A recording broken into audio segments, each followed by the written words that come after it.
Hello and welcome back to the Bad Decisions Club presents the Dancing Hut of Baba Yaga. Friends, it's been a while since we've recorded. I'm still not feeling super great, so you're going to get a lot of rough voice from me.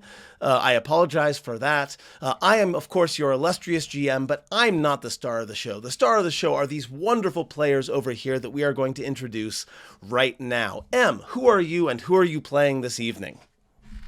I'm M. I'm usually once over key on all the things. I will be playing Delmine the Watcher, Paladin of somebody who ain't here right now, and Cleric of a different somebody who ain't here right now. Entirely fair. I am going to go for where I can see counterclockwise. Jen, who are you and who are you playing? Well, I am Jen Winterrose, also known as the Swedish Geekball, and I am playing the Widow Maven Iron Ladle, the wonderful dwarf barbarian cook who will mother you and smother you and then bash your brains in. Sometimes everything all at once. Jeff, who are you depends playing? on what your kink is. And Hey everyone, I'm Jeff Holland, and tonight this evening I will be playing Calder Creed, Resident Sorcerer, and as the shirt proclaims, the hype. Gail, who are you? Who are you playing? Hi, I'm Gail or Olivia, and I'm liking the punchy energy we got tonight. I am playing Charlotte, the Wizard Warlock, as well as her many familiars, most of which are bats. Most of which are bats. Yes, that's... Main one is Swoops.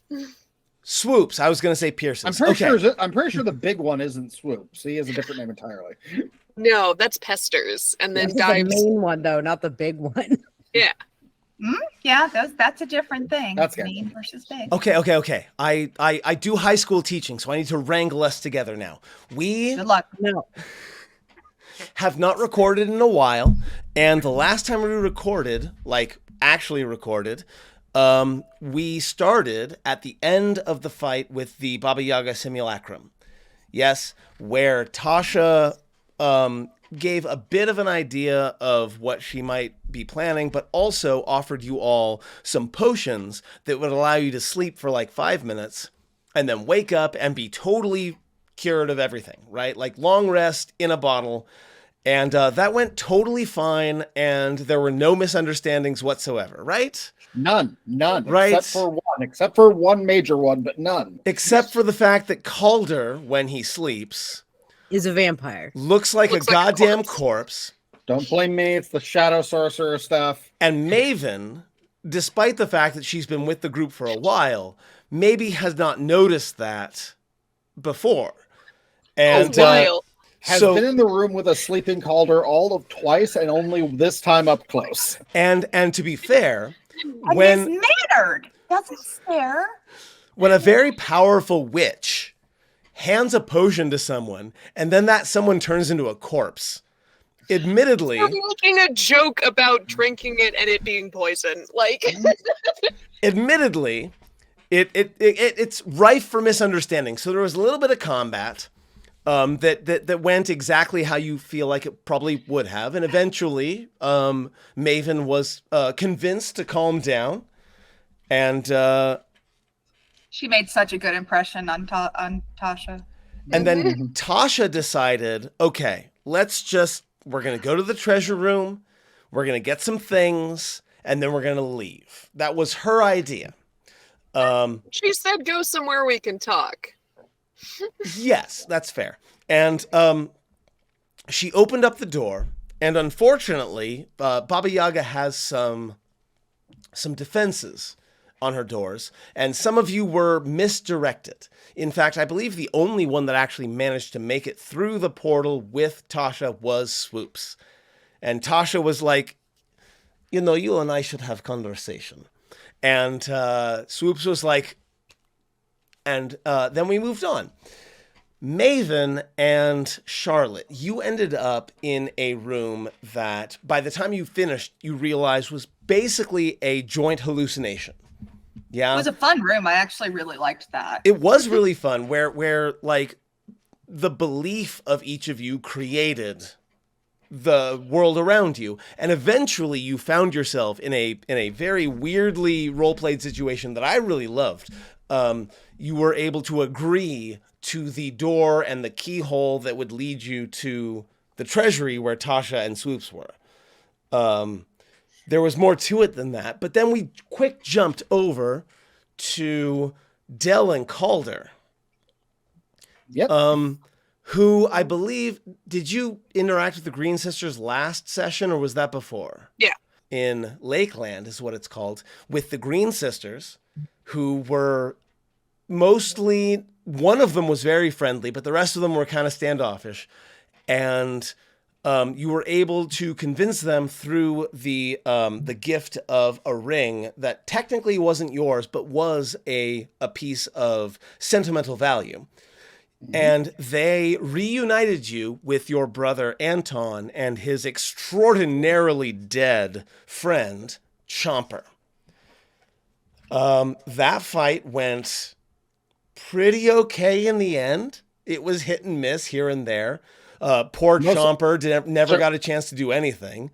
Sir, I definitely got hit repeatedly. You did get hit repeatedly. And if a particular action surge had been deployed differently, maybe it would have gone differently. But you took down Anton. I believe Dell took his head, in fact. Yeah. And then you obliterated the undead Chomper, who was trying to get away from you because Turn Undead is incredible. Yeah. And I think that's where we ended. Turns out, doesn't matter how many attacks you have if your default action is compelled to run away. Well, I mean, the Green Sisters, once they'd done the thing for them, were like, cool, go off to the treasury. So, like, everybody's inbound to the treasury. Yeah. And where we are beginning tonight is there, with everybody coming to the treasury kind of basically together. Is there anything that anyone wants to add that I missed in that description? You got the head, I got the body. It's in my bag of holding. I love that you put the head and the body in separate locations, just Why in would case. you put them in Just the in same case. Because we don't trust Anton. That is the correct assumption. You also Maybe don't gotta trust the loot setting. The fuck out of him. We did loot the fuck out of him. We did. He had some shit on him, yeah. Just saying. We did absolutely loot him. And then we like put his pieces in different locations. And we haven't gotten to like what specifically he was holding onto yet. We haven't gotten to Yeah, because if I remember correctly, we went and of course we loot him. Yes. And Yeah. then Rob was like, "I will tell you this later," and then he never did. I've got the sheet. Yes. He had a spell shield cloak, which was the big thing. But yeah, that's fine. You looted him, and when he comes back, he's gonna be like, where's all my gear? And you're gonna be like, I don't know, you didn't have it on you when we fought you. You were awfully naked. In the cartoon, It's a still issue, and he can deal with it later. the cartoon Maybe if I box, maybe there's if I the hearts on polymorph them. maybe if I polymorph into a T-Rex, it'll pass through. And with that, friends, I think we can bring ourselves back to the treasury room. I think that's the place where we are going to enter into our game, so I'm going to go ahead and jump over there. Our story begins in the treasury room of Baba Yaga. Ooh, exciting. And everyone has just made their way in and found a sort of bored-looking Tasha and a sort of kind of nervous-looking Swoops all there. And I'm going to assume, because of storytelling timing, that you all come back within about a minute of each other. And you enter into the treasury room. And whatever you thought it was going to look like, it does not look like that. What you see is a large rectangular room that is entirely empty except for a large ornate wooden table in the center and 3 windows on the opposite wall that are square and sort of equally spaced, right? There's 1, 2, and 3. And in the middle of the room, kind of right before the table, is a giant lever stuck to the floor. I'm going to ask for any immediate reactions before Tasha says anything. I think Swoops would, as soon as sensing Charlotte, would fly back over to her. But I don't know. Is he chatty? Is he sending anything over their telepathic bond? I'm going to say that as Swoops rejoins Charlotte, it's mostly a "I'm so glad you're back" kind of energy. Like, "Oh, you're here. Oh, good. I don't have to talk to the terrifying lady anymore."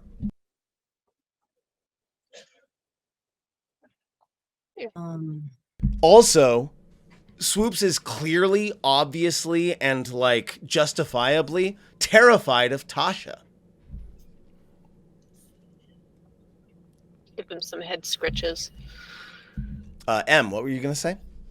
Oh, I was asking about the room. Is there like a there's not like a gray box on the wall or nothing? No, the whole room is pretty empty and pretty spare except for the table, the lever, and the windows. Everything else is it's just stark walls.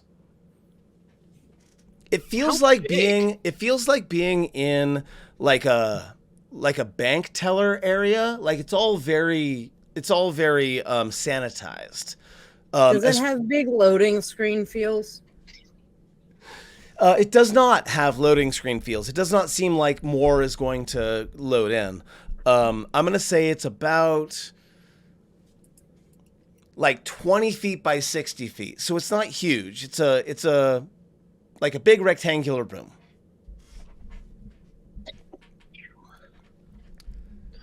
Oh, did we all make it back? So Is everyone here? Tasha's going to look around and say, "Yes, it seems you all made your way here. My apologies. I did not realize that my mother had updated her security measures." Your sisters are weird. This doesn't look like a treasure room at all. I mean, where's the treasure? She has one more security measure for those who make it this far. My mother has tens of thousands of artifacts in her domain.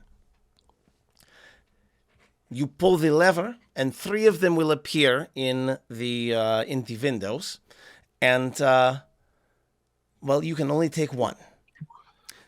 And the only person who can choose what happens behind those windows is my mother, Baba Yaga. As I said, it is her security system. If someone comes in looking for a particular item, they might be pulling the lever for years and never find it. It's like a game of dice or knuckle bones. And presumably there is no actual repository that's accessible. It's relying on thief greed to take what they can get and leave, so it minimizes the lady's losses.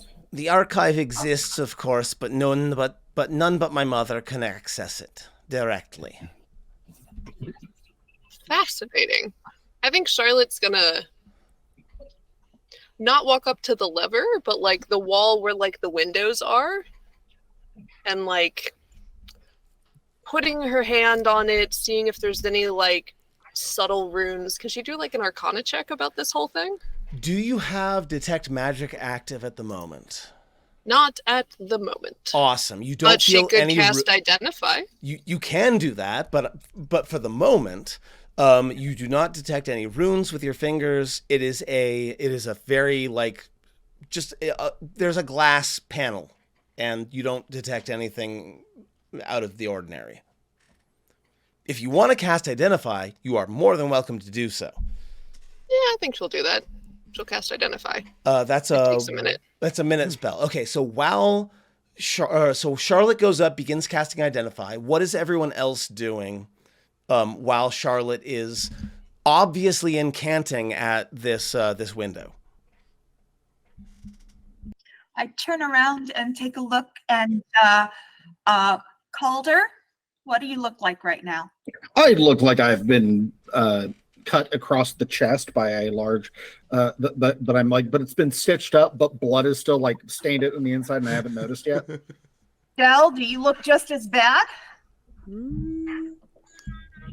That's I right. don't think so. So you come in. No. No, Dell is untouched, I think. So Calder comes No, in no, looking I got like 32 hit points, but it's like nothing. so Dell looks I have unaffected but also like wounded, whereas winded. Calder More winded than wounded. fair enough. Whereas Calder, Jeff, give me a little bit more. What does Calder look like right now? Like right now, Calder is haggard. Like he's just like he doesn't get hit a lot. He doesn't. It's not a thing that usually he has to deal with, and he got hit pretty bad, and so he's like a little bloodied, a lot disheveled for him, and like as I said, he has like he's still wearing his normal like prim clothes. He's would have mended it and everything, and in the post fight, but it's like there's still most of a wound there that he hasn't properly healed yet because it happened like 5 minutes ago. So it's like there's like some like little bit of discolored blood staining. There's like his normally like buster bronze features are like a little hollow. Like his like he got hurt. He's over halfway done, so he's pretty bloody. Okay, so I am going to come up to him and be, you all, what happened to you? What happened to you guys? Where you?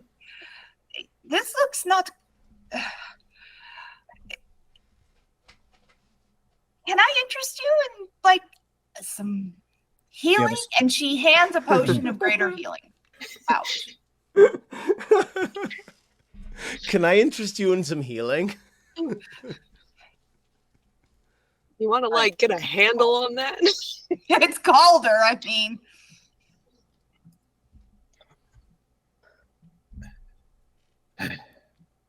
Looks over at Dell. Do you need some? I'm good. All right. Takes the bottle, downs it. All right, so now I have one potion of greater healing left. Okay. What was the roll on that heal or on that potion? That's It should say in the description how much it heals. 4d4 plus 4. So I'm gonna ask the person who drank it, Jeff. I'll heal 9. Okay. I don't Wow. roll dice, sir. We know what happened. Wow. Jesus. that You was- need to do it more. It's one shy of minimum. I should have said. 9. I wasted a should have potion of said greater Jen healing for roll that. 9. I have had better normal potions of healing. This is going to be how I die in the final fight. That really should have helped you more. You're still bleeding everywhere. You know What happened? You know how I channel the magics of the Shadowfell, the place of death? Healing doesn't work great on me. You do what? That's where my magic comes from. Use inflicts instead. It's funnier. How am I supposed to know that? Aren't half of all the healing spells necromantic anyway? Charlotte says from over on the corner. Common misconception. Evocation. I will remind you that up until this one thing, I was a blacksmith and a cook. I have spent my entire life inside of a mountain. How? Maven, I would be very happy to discuss the particulars of my magics and how they work, but right now I just killed my brother and I would rather move on. I'm sorry, what? You did what? So, We just I don't think I have a potion for that. Dell will say to Charlotte, there's also abjuration and enchantment that are healing spells as well. Calder will lean over to Maven and go, that's called alcohol. I should have some cooking alcohol. Would you like some cooking, Sherry? You're a dwarf without drinking alcohol? For shame. I mean, I Okay. always have like 2 bottles of wine on me if we actually need to drink, but you know, I've almost got this thing. She's continuing to cast. I hate to tell you this, but I have drunk so much cooking sherry in my life that I have to tell you my cooking sherry is far better than most of the alcohol you are going to run out in that horrible wide world. So if you want to shame my cooking sherry, I will make sure to take back the health you just got. Calder will smile. I do love your company, Maven. Thank you very much. I'm gonna say it's been about a minute. So the identify spell goes off. You were targeting what exactly? I was targeting the windows and the mechanism through which they retrieve things. Awesome. So identify gives me, let me get the spell up. Any spells that are active, and also School of Magic, and also if it's a magic item, you get an idea of how it works. I and learned it's, what spells, I what think spells are affecting it. you also get like any command words and stuff like that, I believe. And I'm gonna say that with identify, you get that this is a material that is magically reinforced, would be very, very, very difficult to break. Even with like deity level magic. And you're touching the window, right? Yeah, the window and the wall around it. Okay. So you do not get the magical attributes of the lever. But you do get that the window and the wall are both like magically reinforced against damage, and to the point where they've got a deflection rating of ridiculously high. Like if someone were to, I don't know, out of rage, like cast a disintegrate spell at the wall or at the window, it probably would not work out well for that person. Is what you get when you identify the window and the wall around it. Okay. Transmutation magic, very strong transmutation magic. Not conjuration? No, Not... I will remind what you that the thing you're touching is the window to the wall to the sweat. Never mind. So those areas, the parts that you are currently touching, are entirely intended to keep the things that are on the other side of that wall on the other side of that wall. And so they don't count as part of the mechanism of what summons the thing. No. Correct. Yes, that is correct. Yeah, it's just that the levers tied to that mechanism. This is literally the pick me window. Tasha is standing back and just observing what everyone's doing. Does anyone have any immediate compulsive actions that they want to take at this time? Lady Tasha. You said we would be able to talk about this later. Pulls up my Bloodwell vial. In a place that my mother cannot listen, yes. Fair enough. But yes, I see what you wish, and I can help you. Just... She looks around and shows not like a lot of nervousness, but definitely like being in here is uncomfortable for her. And she will say, look, if you wish some treasure, pull the lever, and then we can find a place that is more suited for speaking. Pull the lever? Like this? You just pull it? I thought that was obvious, but I'm also the magic caster here. My mother is a big fan of Las Vegas, which you will not have heard of. I most definitely have no clue what Las Vegas is. So... It kind of sounds like it'd be a town name on Chult. It's a shifting menagerie of architecture. I suppose you would be familiar, yes. All right, pulling the lever, and Charlotte does. So Charlotte is going to pull the lever. Awesome. The entire room, for a moment, begins flashing different colors, and there's this like almost bell sound as the three windows begin flashing in different colors. And on the left window, now for those who are watching, we rolled all of these results randomly, and we rolled them all on a table that was every single magical item that exists in D&D as of Xanathar's Guide to Everything. So I just want folks to realize I did not put any like limitations on this. This was a purely random, let's see what you get kind of roll. Okay. So, and all of you have already made your rolls. So Charlotte, the first thing that pops up is a marble pedestal with a book that is sitting open on the top of it. And the label underneath the window says Tome of Pure Thought. That is a book that you can take, I believe, 8 hours to read, 48 hours to read, 24 hours to read. You take some time to read it, and it permanently increases your intelligence by 2. She's blind. In the center, another pedestal pops up with a couple of flasks. And the flasks have on it emblazoned like an engraving of a dragon on the front of the flask. And in the description underneath the window, it says Sovereign Glue. And then finally, there is a set of armor, like really nice black spiky. I'm thinking the ebony armor in Skyrim. Like full-on plate armor, but it is unlabeled. It does not say anything underneath the window.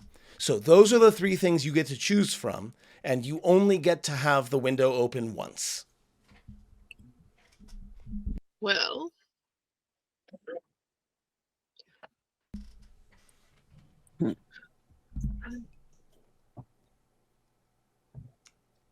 So we just go and touch the window of what we want? Yes? That's how it works, yes? Only one will open, but yes.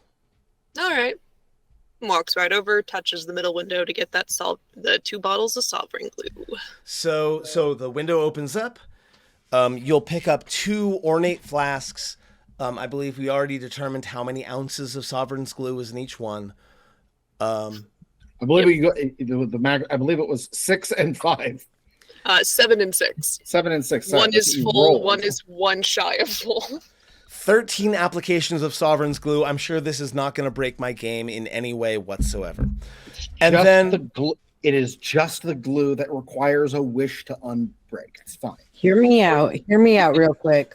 What if we glue the hut to the ground? Just put it on its on the bottom of the foot. The door shut. Oh God. Okay. Moving very swiftly on before you get too many Does Del ideas. say that out loud?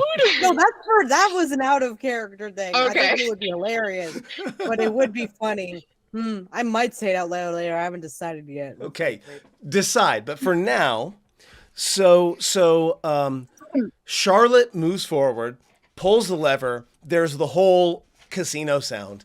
The 3 things appear. She makes a selection, and then once she does, the window closes again, and all 3 are blanked out. What next? It was fascinating. Tasha's going to look around and say, it's likely that there was some sort of notification that was tripped once the lever was pulled. It's possible that Baba Yaga is aware of our involvement here. Not certain, but possible. Maybe we should hurry along. Basically, if this is free anyways. So nice of you to tell us after we've pulled the lever. So did you just pull the lever, Del? Yeah. Del pulls the lever.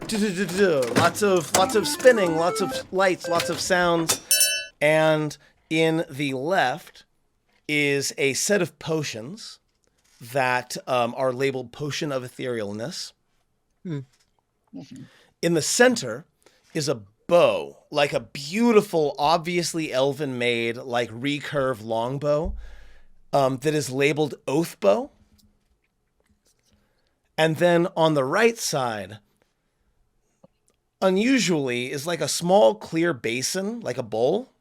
And within the bowl is what looks like an artificial eye. and the label says Eye of Charming. I think Dell will walk over to just peruse. And then we'll open the door with the eye and without facing everyone else, will exchange it for the one that he's currently wearing and put the one that he's currently wearing in one of the pouches that you can't see.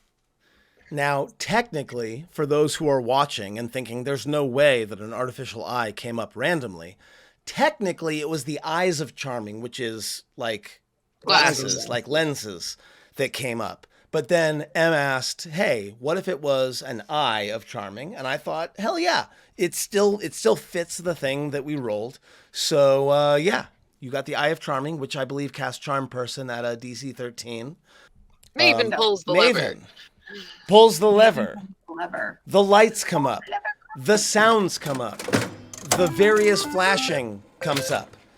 And you rolled 2 natural 20s on your roll. And a 17. And a 17. So in the left window, an impossibly ornate staff appears, leaning on a holder. And it's like it's made out of some sort of weird like amalgamation of wood and metal, and it is runed on it all the way up with runes that glow. Like, you are not a magic person that you know of, Maven, but you can feel the magic that is bleeding off of this thing. And the description says Staff of the Magi. Upon reading that, Calder will start violently coughing. In the middle window will appear another stone pedestal with an ebony carved fly resting atop it. And then in the right window is like a mannequin with a belt. And that belt, you are a dwarf. You know adamantine when you see it. And secondly, the belt buckle is a storm cloud with lightning bolts coming out of it. And the description reads Belt of Storm Giant Strength. And that's what you're presented with.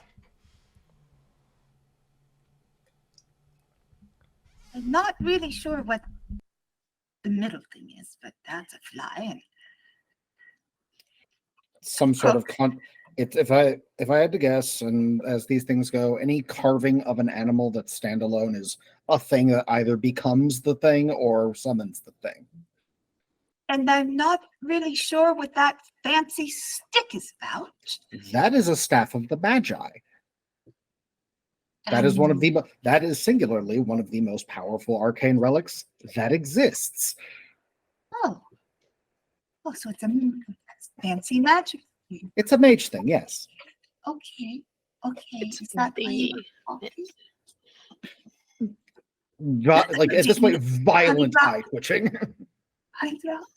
I mean, okay, and I do recognize, sort of understand what's happening at the end. It looks like it's a It means that dwarven belt. It is a belt of storm giant strength. It would impart unto the wearer the strength of a storm giant. That's really nice. That's legendary. Both of those things are legendary. Yes, Like- just to the viewers, the Staff of the Magi is a legendary weapon, and it has lots of spellcasting capabilities. The Belt of Storm Giant Strength gives the wearer an effective strength of 29. That is a +9 to anything that involves strength. Mhm. Like, those pesky attack rolls, pesky damage rolls, literally all strength checks. Charlotte says in character, that staff and that belt are about as rare as... Well, I studied at an academy called Blackstaff Academy, which is named after Blackstaff, who uses a blackstaff, the Blackstaff, and it's about on par with that as far as legendary. you're aware. Yeah, I know that you're a dwarf and you're a stay-at-home mother, but you at least know what the what Durgaden's prize is. Yeah, that the thing that was discovered, the living weapon, that is on par with that, and the belt are on par with that. Oh, wow.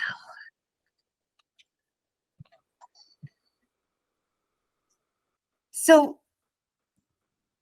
oh, I mean, I don't have any use for a magic stick, but it sounds like you two would go nuts over it. A little It bit. would be nice to have that dwarfen belt, but I mean, I could always, take yours and see if I have good luck again. Jen, give me a history check. You get advantage on this because you're a dwarf. And tell us what you get because we're not looking at the table right now. Yeah. 22? A 22. This belt is like you don't know what the stick's all about. Like clearly Calder and Charlotte are like drooling over this stick. But you look at the belt and you see a battle between an ancient dwarven king and like one of the titans back in the day. Back when the dwarves were new, back when like the earth was still being put together, there is a legend of a dwarven king that used this belt to lay low their giant oppressors and begin literally founding the dwarven species on Faerun. This belt is a piece of dwarven history. That is really nice. That is a lot, that belt. It's hard for me to even think that belt is there, to be honest. That feels... Do Ultimately, you want to leave it here in Baba Yaga's clutches? Ultimately, though, Maven, this is your choice, and it is the result of apparently random chance. It is your decision. You are entitled to be as selfish with it as you please. Oh, I think we all know the hut likes her. Yes, that's obvious. That is obviously the case. Yeah, I mean, I will say, I mean, that belt is... she just kind of is still muttering this as she kind of walks up. She drifts for a moment towards the staff of the Magi, but then she keeps muttering and she goes over and just like a string of it's almost unintelligible at this point because it's nothing but Dwarven. And she just goes up and goes, and she takes the belt.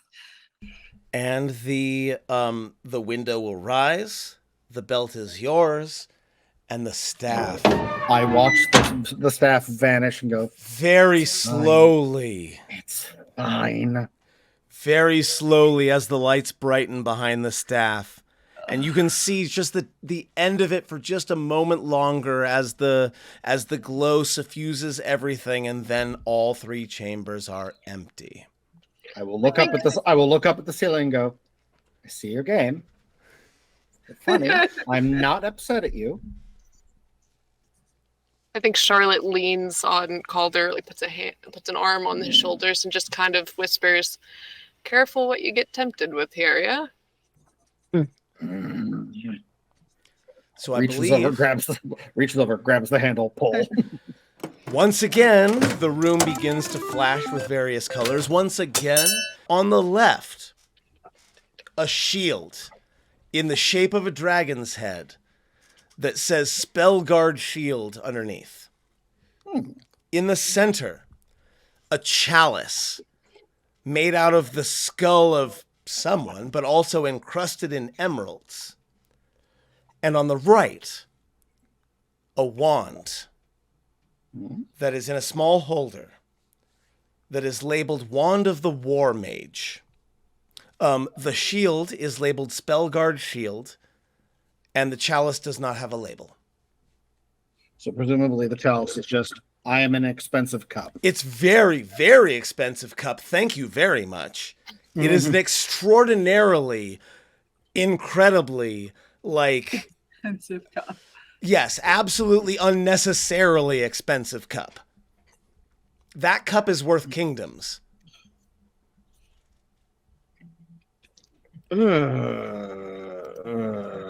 That is sincerely tempting. Can Charlotte do an Arcana check about either of the other two items? Sure, go ahead and give me an Arcana check. Let me know what we get.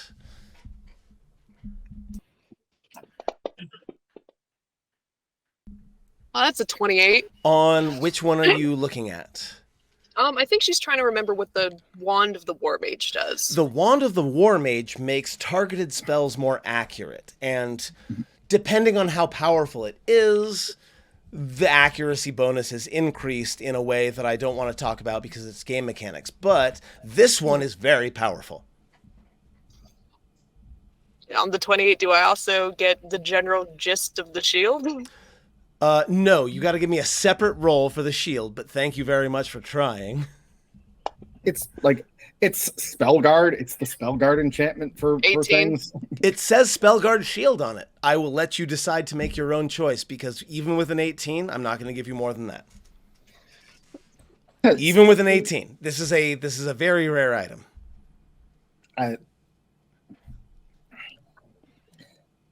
The only one of these three that remotely is useful to me is the wand. The shield I can't wield, and the cup is a cup. That was so poetic.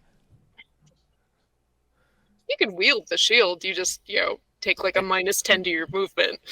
Because you're not proficient with it. I take a -10 in my movement, and I can't cast spells while I'm wearing armor that I'm not proficient in. So the War Mage wand is the only one that applies to me. But even then, barely, because I don't cast a lot of spells that I roll dice for. That's fair. That's fair. But regardless, the plexiglass will rise, and I will give you a +3 Wand of the War Mage. It does require attunement, but it does give a +3 attack roll on any spell attack rolls you make. It requires attunement, so that it's just a paperweight to me because I can't. I want to do it. I have other useful items.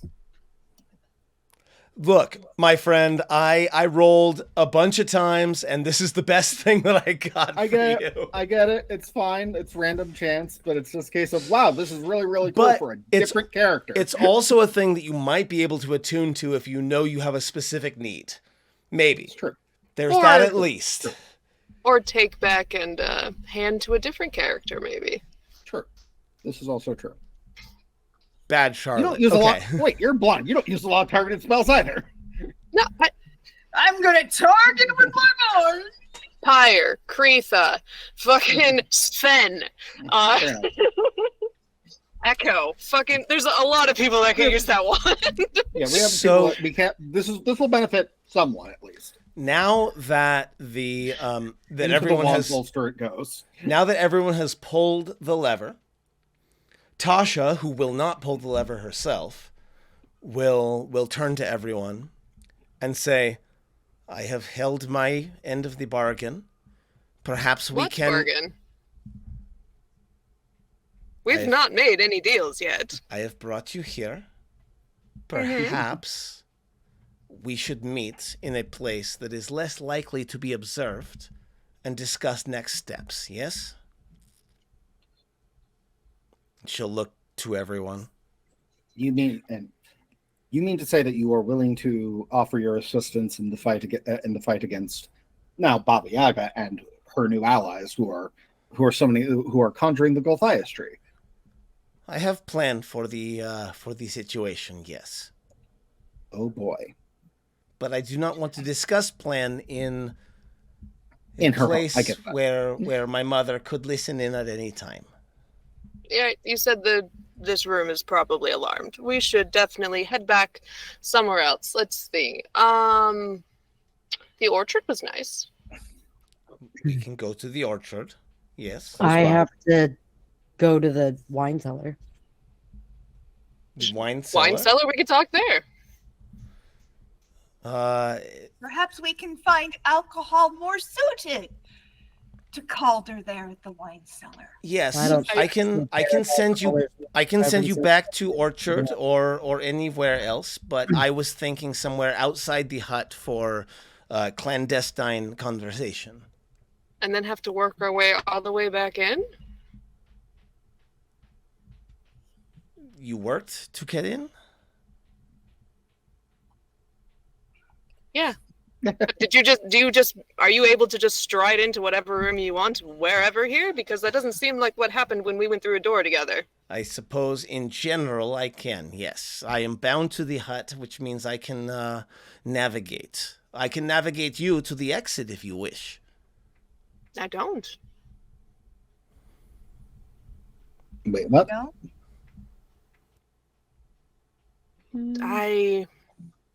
Let's go to the wine cellar, and I can work a little magic so that we can talk a little more privately.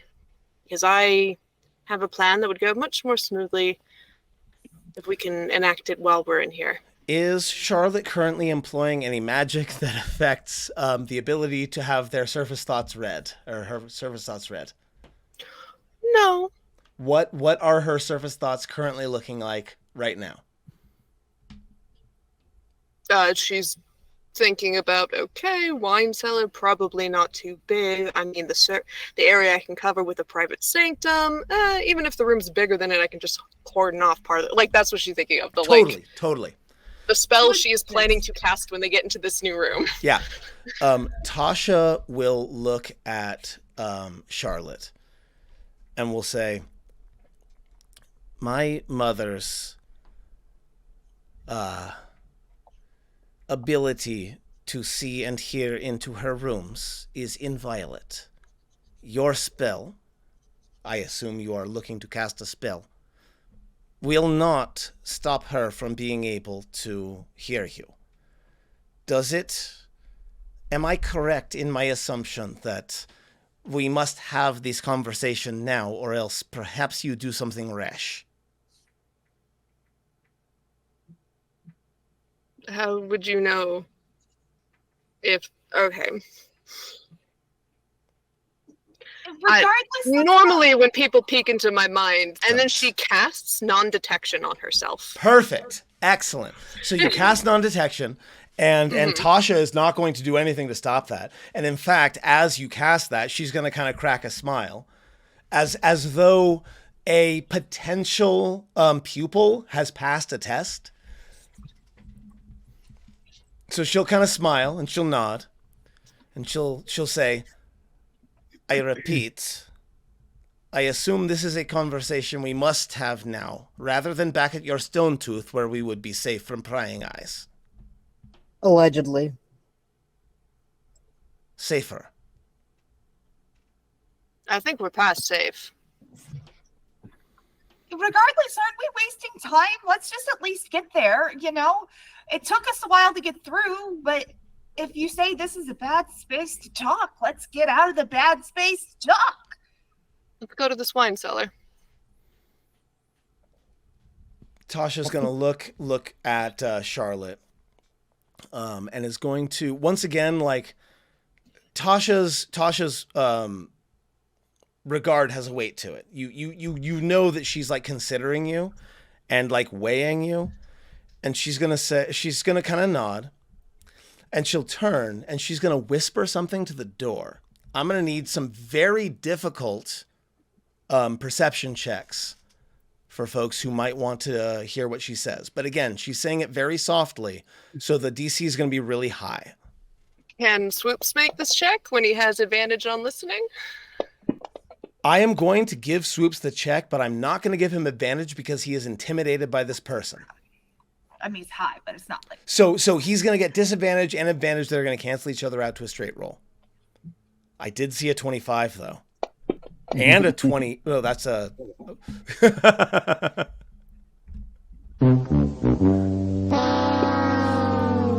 Swoops is so scared right now. So Maven and Charlotte, you got 20s, but that's not good enough for this. Dell, you got a 25, which means I have to look something up really quick because I did not expect to have to do this. One moment. You should always expect us. you hear in a language that people who have not been to, let's say, 1920s Russia would not recognize, but you do. You hear the phrase, "Dark rules the night and ends the light." And the door opens, revealing the same sort of gray swirling that you normally get when one of these doors opens. And Tasha will turn and say, "I have place we can speak. A place that is at least somewhat safe from prying ears." Just as a clarification, was that basically like a code word? Yes, it's clear that she was making a code word, a password to the door. And I'm going to ask for insight checks from everybody, and I'm going to move into the table so that we can see it. All right. I think with the shitty natural one that Swoops got, like, he might have tried to listen, but that's exactly when the Find Familiar spell ended and he poofed out of Hey, existence. love it. Love it. Why would Swoops die from the Find Familiar spell? He was only summoned for it. I lost OG Swoops. Not that was how he was here. Not the Find Familiar spell. The Flock of Familiars? The Flock of Familiar spell, yes. Flock of Familiar spell. Sorry, I was like, Find Familiar, you should be fine. Yeah, they both have 2 F's in them. Swoops died because the simulacrum killed him, and you got him back with the Flock of Familiars. Okay, so Charlotte and Calder. Tasha is really well put together, but at the moment, she's just a little bit nervous. Like, she doesn't want to take you to the place that she just said she's going to take you. But she feels like she doesn't have a whole lot of choice in the matter, if that makes sense. Mm-hmm. So the two of you that got 20s, Charlotte and Calder, you get the idea that, I got a 6. That 20 was a perception earlier. Got it. So I meant Maven and Calder. Who goes through the door? Charlotte does. I mean, I do. Caller does. I had a feeling. Just God, I checking. hope you don't wind up getting separated this time. It's gonna suck balls. Who takes up the rear? I'll take it 3. Del, are you waiting for Tasha to go through first, or are you going before her? I'm gonna wait for Tasha to go through, unless if she said something like it'll close behind me. No, I'm gonna say there's a bit of a moment, because it's just for a moment, it's just you and Tasha, and she'll look at you.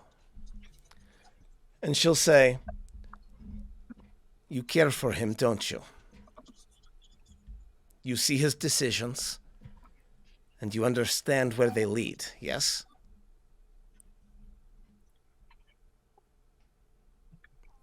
He'll nod, just like nod his head. and she'll nod back, and she'll go through the door before you. And then Del will follow through. And with that, we're going to take a quick break because my voice is killing me. So the sort of gray passageway consumes you. It's that sort of like timeless space. And a large room opens before you with 4 large alcoves expanding the area, each holding different features. One of the alcoves holds a large iron cauldron in the middle of an ornate rug of purple and blue design. And the alcove opposite that contains a handful of comfortable-looking armchairs situated around a broad copper brazier. You all got the map, I hope? Yeah. Yes. Inside another alcove stands a long table with a dozen wooden chairs set around it, and the last contains shelves of books and a round table. Between these alcoves in the center of the room rests a large circular pool of sparkling sapphire water with a gentle spout in the center. I'm going to go ahead and jump over to the map really quick. And what part did we come in on? You come in. There is a door all the way to the east that I'm going to drop you on. Okay. The witch. The witch. So you come in near the copper cauldron there with the seats around it.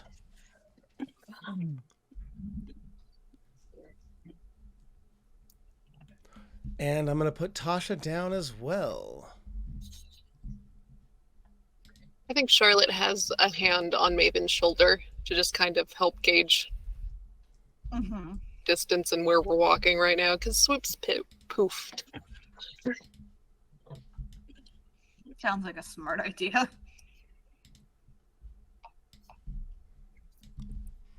Does it feel warm in here? Does it smell like anything in particular?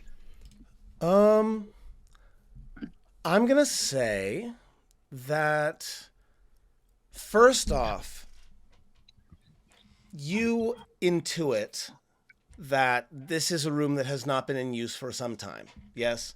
Like, from context. Because when you get here, you find that the room is fresh. This is not a room that has been abandoned for years or decades. This room is perfectly fresh. The cauldron in front of you is radiating heat. The smell is complex, I suppose. A lot of potions have been made in that cauldron, so there's a lot of different sort of smells coming out. How about other folks? What are you doing as you come in? It's been a while, and I am not in the mood to ever be caught pantsless again, so I'm going to cast True Seeing. So, a few things that you get immediately. The cauldron is very much a magical item. It is very much a...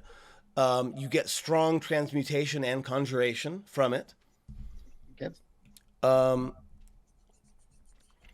The cauldron has, and even with True Seeing, I need a perception check, please. It's not going to tell me, like, it doesn't give me the specifics like Identify does. It just tells me, like, Yeah. oh, that thing is clearly magic. In fact, give me an Arcana then, please. You see something, but I need you to interpret what you see. Sure. Okay. Okay. The cauldron is powered by some kind of fiendish force. There is some sort of fiendish being that is bound to that cauldron that is heating it. You're not able to identify what it is, but you know it exists. Poor Fiend Slayer cannot catch a break. Swoops poofed, and we're immediately into a room. Demon! Somewhere, somehow, there's a demon in this room. Oh no. I just noticed there's a quality of life improvement if you are watching the map over Fantasy Grounds. If you hover your cursor over a pog, it shows you what the pog is. I would think that since man. Charlotte's put her hand on Maven's shoulder, and Maven knows she's blind now, and knows that her little bats seem to be missing right now, she will start describing the room a little bit, just really soft and low. It's, hey, Charlotte, looks like we're in a room that's like, it's got like, there's some armchairs in front of us with like the fire. It looks like there's a big, I guess, another potion cauldron thingy. It's very fancy. It's got like there's like some there's like a table with some chairs over there, and Jeff, I'm gonna have a question for you in just a moment, but Jen, go ahead. But basically, right in front of us is is some chairs and a fire. Yeah, Looks like somebody's kind of general personal, like, I don't know, parlor. Charlotte will say just as softly back and in Dwarven, Thank you. But in general, over there is not very helpful. Like left, right, degrees, But thank you. Chairs in front of us. That's very... Okay. Yeah, I didn't even think about that. Yeah. Yeah. Okay. Yeah. I'm gonna be right back. So, Jeff, I don't know if this was intentional or not, but I see a performance check in chat. No, it was just me thinking. Okay, good. Okay, just making sure you weren't I was rolling thinking, a one on something. Would Calder try and paint a word picture? No. I won't hold you to it, but I will give you the opportunity to play it if you want. No, he's just going to he would just think like, will just think to himself, like, how would I describe it? Yeah, pretty much the same. So, you're in this area. The water in the center, if you get closer, is like actual carbonated sparkling water. Huh. And any magical scrutiny will show that it's totally pure. I can't help but notice that we're not in a wine cellar. No, we are in a place where my mother is very unlikely to... Well, she would not peek into this place. I have not been here in many, many years. Would you like me to put extra wards up, just as someone who is not bound to the hut? She will wave a go-ahead sort of gesture to you. And yeah, Charlotte's gonna hand on wall start making a safer is safer circuit. So why would she not come here? My mother can see inside any room she desires at any time. But she must desire. You understand? She has to want it. She must see. She must look. And thus she would have to want to see you. She and I have not seen each other in some time. I have not been in this room in at least century. She's not looking in here because why look into a garage that has nothing in it? What's a garage? Empty space. Oh, wow. This room is storage to Mother. Are these her things in here? No, these are my things. Please don't touch them, or at least do not damage them. Charlotte's being very careful to just follow the feel of the wall to do a complete circuit around the 10 minutes it takes to cast the spell. I have unlocked the motion. You can go ahead and move around as much as you want. Let me know if you, jump into the water. Yep. Would you want to have her lead, Vaven lead you? No, I think she pats your shoulder and then just follows the feel of the wall around. Maven's just useless. Thanks. She tried. Calder will examine the water. What are you looking for? Mostly just because I've never seen sparkling water before. It's definitely carbonated. Are you gonna taste it? I will ask Tasha, what is this? What is the water here? It's different. It's a vanity of mine. It's water. It's mineral water. It's healthy for you. It's a bathing pool then? Yes, and also for drinking, but not in that order. Do the drinking first if you wish, and then if you wish bathing. We are not here for drinking or bathing, but you may do both if you wish. I will. I'll look down at my disheveled shelf. I don't need to bathe. I'll be able to use magic, and I'll just. But I will. But he's fascinated. He'll take a sip of the water. I am not accustomed to guests, so you'll forgive me if I'm out of sorts. But my mother is very unlikely to decide randomly to spy on us here when she does not know that I am anywhere near her.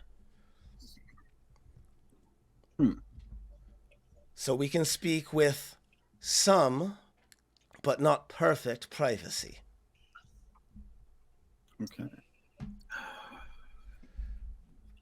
So she turns and looks at her potential new pupil and says, Charlotte, and says, "You have plan. I also have plan. Tell me yours." Well, I mean, just give me like 30 more seconds as she's finishing her spell. As that's happening, that's totally fair, she'll turn to Maven. And she's going to say, "You protect these people. If one of them was captured and enslaved by my mother, would you be able to bring them down?" She looks at Maven like in the eyes as she says this. "If one of your friends was taken by Baba Yaga, would you be able to bring them down?" Do you mean kill them? If that is what is necessary.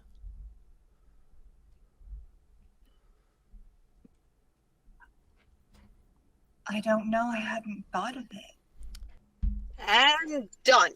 And like, Yes. I think everybody feels this kind of like we just went down about 200 feet in elevation. Like, it's not noticeable pressure of like the air feels a little bit heavier, a little bit more locked into place. Like, it's not oppressive, but you can just feel it. So she has cast Private Sanctum on the room, which, just to clarify, she put on it lasts for 24 hours. Sound can't pass through the barrier, so she just did the perimeter. The barrier is warded and appears dark and foggy, preventing vision, including dark vision through it. So if anyone's trying to like use the walls themselves to look in, they'll see darkness. Sensors created by divination spells can't appear inside the protected area or pass through the barrier at its perimeter. Creatures in the area can't be targeted by divination spells. Nothing can teleport into or out of the warded area, and planar travel is blocked within the warded area. Basically locks the whole place down. My ears just... And everybody's ears just popped. Oh, That happens sometimes.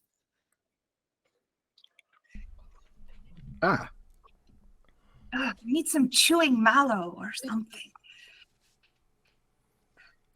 So, you asked my plan. You have told us that Baba plans to use the energy being accumulated by the Blight and the Gulthias tree at its apex to funnel some sort of ritual in which she herself becomes immortal. Do you mean, like, to cast a spell, to put wards on herself, to fundamentally change what kind of creature she is? Do you know anything more about the ritual?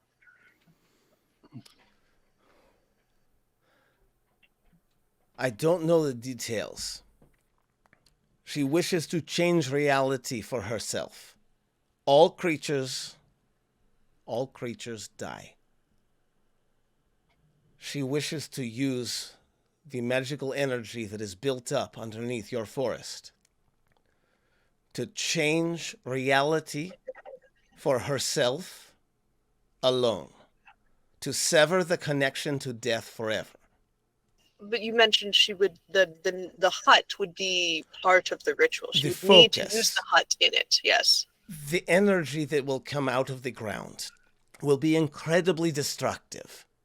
And if your Belak wishes not to stop the destruction, but to control it, to change it into plants and monsters, But the hut can focus the magic, can change it from a destructive force that will destroy many, change it into the death of my mother.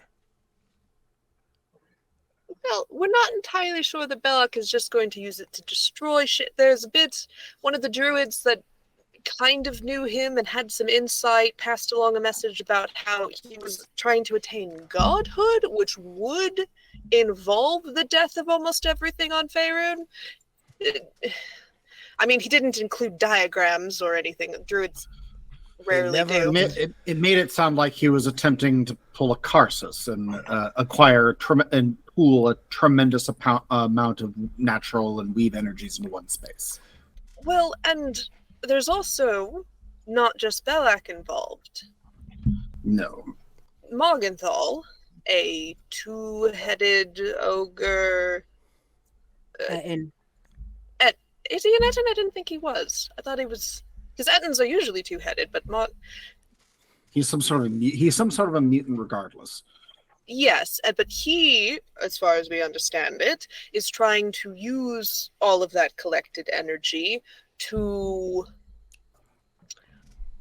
bolster his forces at the next full moon, because he worships Grumsh, but is also working with the powers of evil lycanthrope god, the demigod Melek. Melek, thank you. Yes. So that's why we know the culmination is going to happen on the next full moon, because of all of that ritualistic stuff happening. So Morgenthal's trying to do one thing with all of the energy, and Bellac's trying to do another thing with all the energy, and now Baba is also trying to do a third different thing with all of the energy. And so I can't help but to wonder what each of them have planned to fuck the others over. Because they can't all be so stupid as to think that they're the only ones, like, planning to pull the thing on, like... Yes. Have you accounted for that at all? Because, I mean, you trying to stop Baba using the energy, it sounds like Belloc and Morgenthal are also going to be trying to stop Baba using it and use it themselves. My advantage is that neither Belloc nor Morgenthal nor my mother know I am anywhere close to here. They have plans for one another. I don't know all of their plans for one another. They have no plans for me. And until they find you, they have no plans for you.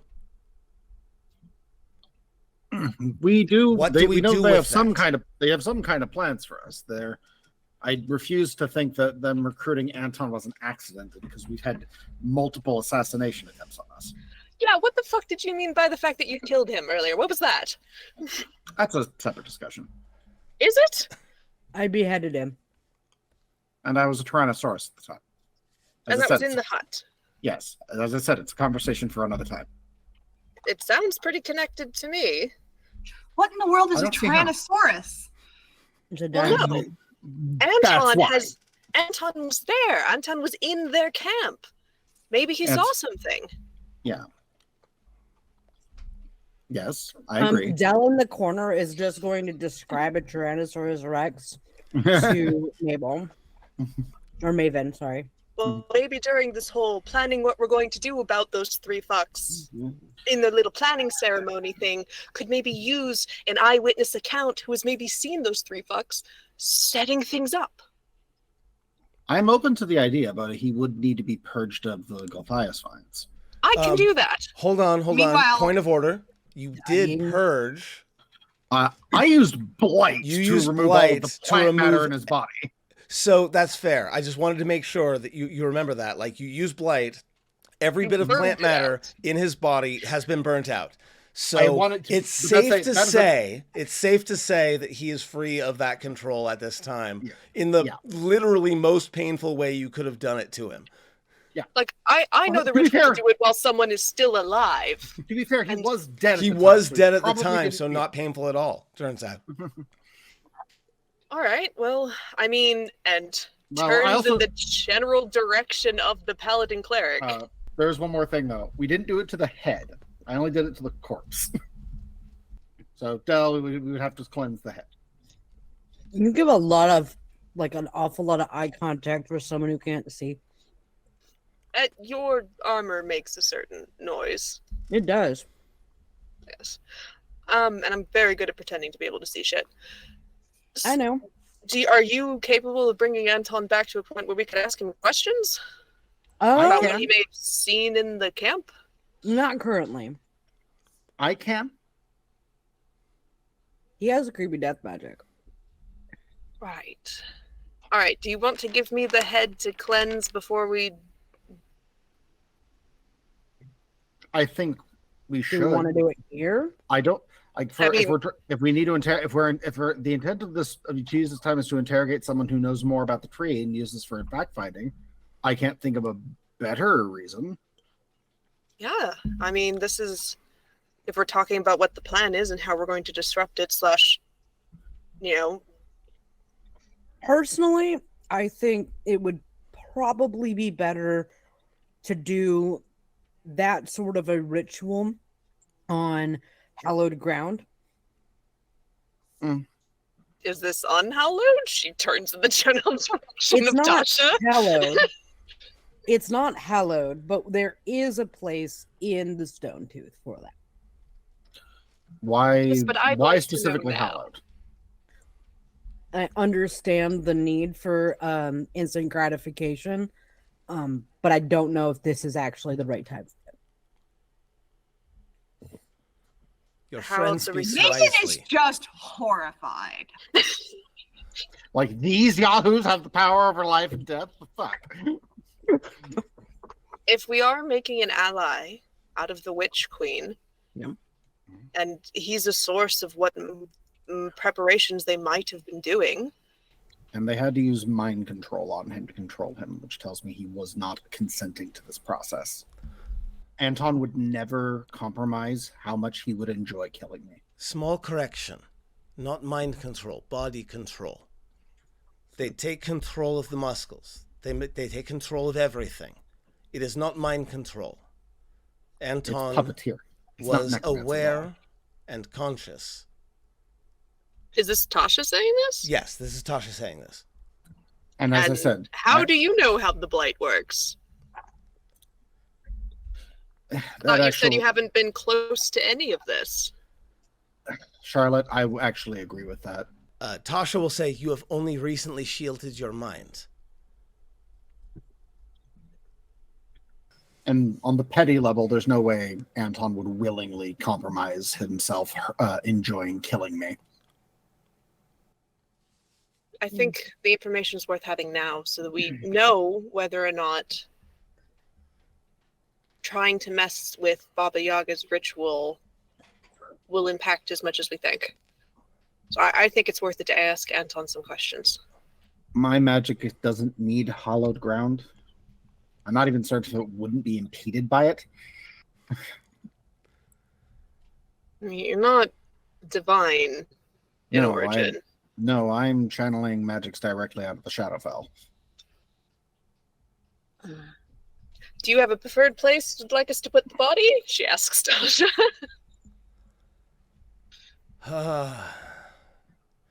She'll gesture to... we're going to be dramatic about this. We're going to do... Hold on, jumping back in game. We're going to do, like, the center of that really big table up on the north end. So it's cleared off. And you can lay the body and the head down.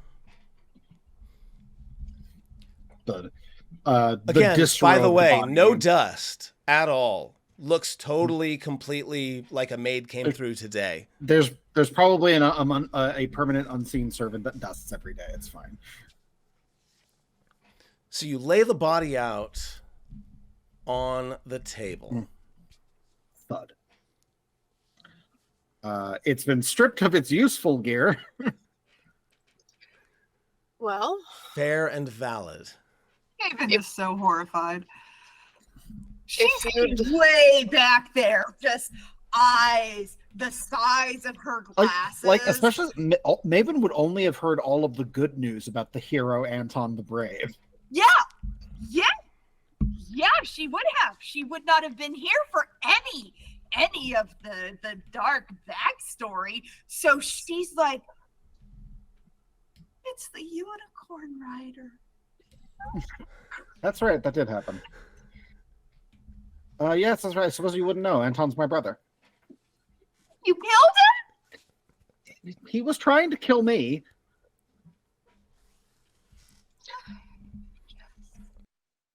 And to be fair, I am trying to fix that.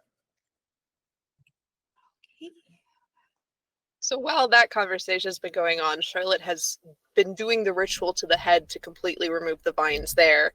And I think she would have invited Tasha to watch. You know, this is magic and she doesn't mind sharing it. Yes, Tasha will stand sort of stand on the corner and kind of keep an eye on everything that's going on, but is definitely interested in what you're doing. I'm going to go ahead and say, make a check here to see how well you do the thing. What do you think would work? I mean, Arcana. I think Arcana could work, yeah. Charlotte's magic is not very showy, ever. Gotcha. This is very clinical and like she's... Gotcha. This is the first time she's doing the ritual on a person, so... Okay, go ahead and roll. This is basically surgery for the first time. 18. Okay. Maybe it's a good thing he's dead for her first attempt. Yeah, so tell me how it goes. That totally succeeds. The magics of the spell should restore the body of, so long as we have all of the pieces, it should come back together. It's some weird amalgamation of like dispel magic and druid craft and a little bit of like she uses some of the acid from the acid splashes she knows how to do. Like it's kind of this weird amalgamation of multiple different spells being used in this ritual. It is now free of the blight. Mm-hmm. Pushes the head slightly forward so the neck pieces touch. While that's been happening, Calder is the spell storage ring on his hand is glowing very brightly as he's finally extracting the magic that he stored in that out of it to put into to fuel the spell. And so, yeah, for Calder's perspective, I'm pretty sure it's just him casting his mind into the Shadowfell, like brute forcing a door open and just stepping into the endless black and calling out, Anton, you piece of shit, get over here. Now, we're going to get to that, but that's an hour. So I want to talk to everybody else. Oh my God. So Calder is casting for a solid hour. What is happening in this room as Calder is casting? We can hand wave time a little bit, but I want to know, while he's like screaming at his brother, by the way, audibly to you all as well. I think maybe Maven should attune to that cool belt in this hour that we I have feel here. like that's something that like one of you be like, do this. Hey, Hey, by the it's going to way, be a while. I'm just still just you horrified. Like, turn hook it around, on just and don't look at leave us. You know?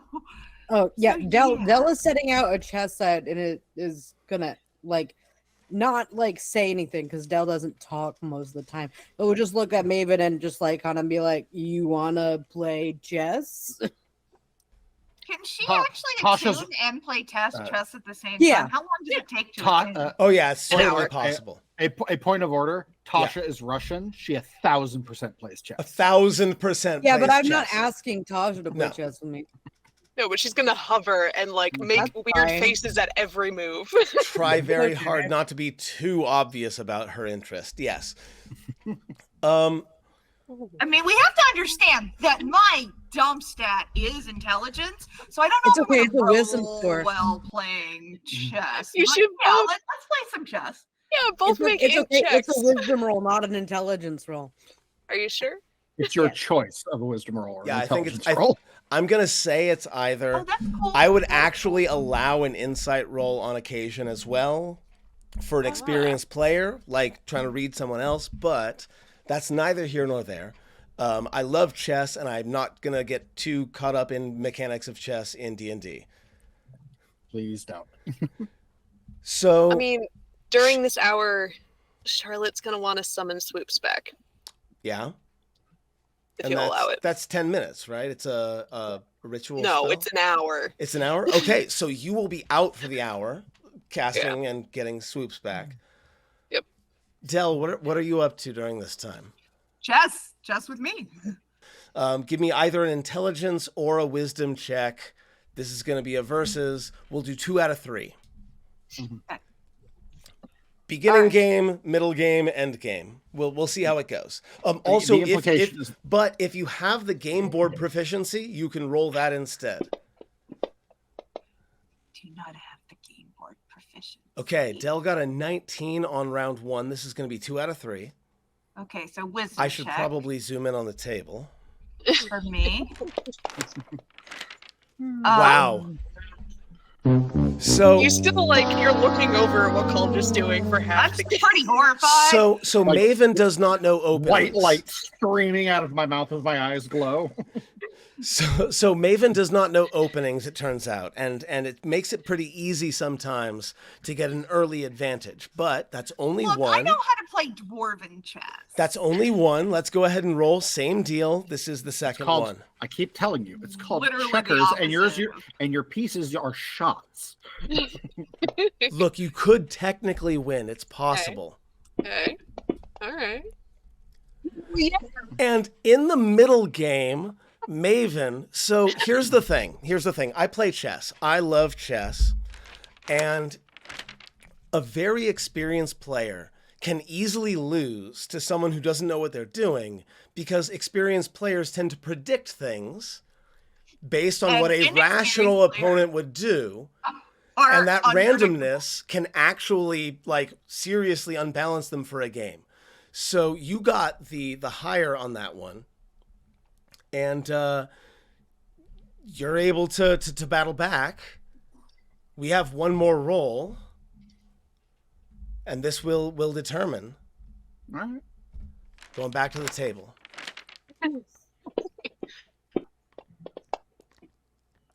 Oh, it's a lot closer game though. A lot closer than we thought it was. So in the end game, Delmain, you are able to finally deal with some of those pesky pieces that Maven had for some reason put out in weird random places and win the game. But it was a harder contest than you expected. That's how you do chess in D&D, friends. I mean, when you're playing basically 4-dimensional chess, yeah, because Dragon Chess is basically a tri game board, a tri chessboard game. It's very weird. So at the end of an hour, there's a choice to be made. We And- did tie him up. And there's a choice to be made before that. So I am going to go ahead and jump into the one-on-one scene with Jeff because we have to have a conversation, you and I. So for the last hour, Calder has been incanting, and for a little while there was something in the back of his head about conversations that other people were having, but eventually all that fades away, right? You fall into the spell casting, and you find yourself drawn into the Shadowfell where you pull your power from and begin to just obscenely scream for your brother. And you will be able to find his spirit. That's part of the spell. And Anton's spirit will not quite walk up to you. It's not quite like that. It's more of a sort of wibbly wobbly space, but you He's a feel his shade. confidence. He's a goat. Yeah, you feel his consciousness approach, but it doesn't say anything yet. You see or you sense that it's there, but it doesn't say anything yet. Anton,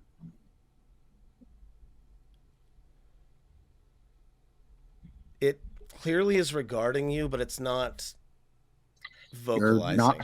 You're not dreaming. It's not a hallucination. It's me, Anton. There's a red pulse for a second, but again, like it hesitates. Calder will think back and go, do you remember the tree? It was solidifies a little bit. Go ahead. A gnarled black oak out in the middle of the fields behind the house. It was close to the back fence, that long stone fence that we had the servants build because we kept running off. But we wanted to make sure the tree was inside the line because we climbed the absolute shit out of that tree. We knew every knot, every branch. We climbed up and down it. Silas fell off out of the top more than once. And one day it was the first day after the long winter. We had been locked inside for months. And we come out out to the back, and we rush to the tree because we want to play, we want to find, we want to do something. You were the oldest, and you were crying. It was the first and I think only time I ever saw you cry. And it was because Father had the tree torn down. And I learned later that you were crying, and the reason why you split my lip over calling attention to the fact that you cried was that it was because you carved your mother's name into that tree to remember her. He made sure that it ripped on the spot where I put my initials. Why are you doing this to me? Because he wanted to teach you that sentiment was a weakness. I am here because of that weakness, Anton. Because despite everything, I don't actually want you dead. You very much could have fooled me. You were trying to kill me at the time. That is entirely beside the point. I don't want you dead, Anton, because I don't blame you. Blame me for what? For everything. For being better than you? Call it what you want, but I do know that there is one thing that I can tell you that I think will make you want to come back with me. What? I have proof that will... I know what happened to your mother. I know specifically what happened, and I know who's to blame. And I can tell you they are still alive. I'm gonna give you a persuasion check. I'm gonna give you advantage on this, obviously. Because that's exactly the right thing to say. So go ahead and roll that and tell me what you get, because we're not looking at the board. I'll take the 24. A 24. Okay. Why have you brought me here? Now. Like I said, Anton, I don't want you dead. I don't like you. I'll never like you, and you'll never like me. But that doesn't mean we have to kill each other, because that's exactly what Father wants, and I do not want to give that man anything he wants ever again. And what if we're friends or not? We don't have friends? to be. We don't have to be friends. What happened to my mother? I'll extend my hand. Come back with me, and I'll tell you everything. That is so like you. Transactional. Mm-hmm. just like father would want. And he'll I- put his arm what can I- forward. I'll gossip him. What can I say? I am my mother's son. As he begins to come back, there's one more thing he'll say to you before he actually wakes up, and that's, I only lost to you because that fungus was in control. The final sound in the Shadowfell will be the most unnatural, very rare, painfully strange noise in all of the Shadowfell. It's wholehearted laughter. And now I'm going to go back to... It's like suddenly there's a surge of magic as the body starts knitting together. And Anton will sit up, apparently, and begin to roll his shoulders. And there's an awful lot of crackling and crickling. And he's sitting on a table now. It's not super dignified. His ankles and wrists are bound together. They're totally bound together. He cannot move. And I'm going to say that he's smart enough to not test those bonds just now. So as he wakes up and as all of your spells come to an end. Anton, welcome back.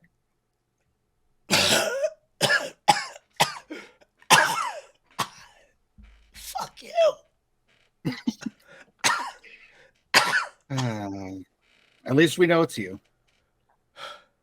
I'm sorry. I just have to ask one question, friends. Where the hell am I right now? This is not a place that I know. What the fuck? You're not going to like any of the answers to your questions, God. so how about you answer ours and we'll tell you everything You're after. really not going to like it. Oh, I'm not going to tell him shit. Hey, fucker. I've heard some bad things about you, and I'm not above some bad things back. So how about we talk? Yeah? I've talk. done some bad things, and I'm probably going to do some more bad things, and I'm very open to talking right now. Why would you do bad things? Aren't you the hero? Who the fuck said I was a hero? Anyway, Morgenthau, what the fuck is his deal? Oh, fuck that guy. So, you say what's his deal? Yeah, okay. So he wants power. Obviously, he wants to flood. He wants to flood the world so that all humanoids are no more, and it's all just orcs, basically, and ogres. Apparently, a veritable green tide. Some giants apparently Morgenthal's cool with, but basically the orcs. Morgenthau doesn't like the fact that the orcs are all basically holed up in caves in the north. They want to come out. They want to take over everything. That's Morgenthal's deal, I suppose. Mm-hmm. He's also goaded on by gods that want the same thing. So I think he's just a zealot. Mm-hmm. That's what everything we've read indicates. Belak. Also, the left head has an oddly melodic voice. Belak. The tree. Did you see the tree? Yeah, I saw the tree. The tree is pretty big. You're going to give us we're going to provide you with ink and paper, and you're going to give us a detailed map. I know how your brain thinks, Anton. You absolutely did a tactical analysis. You couldn't have helped yourself. And I'll go ahead and... Do you know how long I've been in here? I can't tell you because time's a bit fucky, but I can say that the last time I saw you alive was a little over 3 weeks for the Common Reckoning. You'll have to deal with an approximation. Yeah, I can try. All right. We'll make the paper available to him so he can sketch also, it out as he's answering. Does someone have something to eat? I was dead like a minute and a half ago. Does anybody have something that I can put into my face? Maven No? sighs. It and seems like pulls most of out. what I was carrying is gone. So Maven. These are people. Anton, these are people who controlled your mind and took away everything from you. I'm pretty sure you can muster some enthusiasm for trying to make them dead. All right. Yeah, you fucking got me there. You had to be the one that cast the spell. None of these folks could have cast it. You had to stand there. Dell might have been able to, but I don't think that's better. What's the spell? I'm like in the middle of moving. It's like technically any of us could have cast it, but I'm the only one that knew what to tell you. Without an insight check, I'm going to say that this is the second time that Anton has blatantly not acknowledged Dell when he has been referenced and continues to talk to Calder. That's fine. I don't think throwing that Maven out could there. cast that spell, but sure. Maven could have cast the spell with proper direction, but she wouldn't have known what to tell you to get you to come back. How could she have cast the spell? That's we'll wave. I'm in hell. He'll wave hell. the spell storage ring. You brought me back to hell. Oh no, hell's much worse. Of course, you would know. Yeah? No, and that's not to say You would anything know? about the Abyss. There's also the Abyss. There's also the All Void. right. All right. I want to get out of here. Well, And we you're want not to- Where are we? I Ah, still have not gotten well, that answer. What? No. You're just Wait, waiting? he's tied Don't up, worry. so Maven's having He's to very shove tied something up, in his yes. mouth. I just open wide. Every so Dumb. often, he's just getting food shoved into him as he's talking because This Maven is- has become This is much more disillusioned as his mouth moves. this is the most delicious food I've ever been force fed. Gross, you were- no one wants to hear that.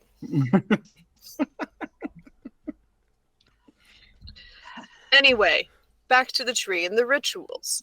I know that you can do magic. Tell me important shit about what they were doing around the tree and the rituals.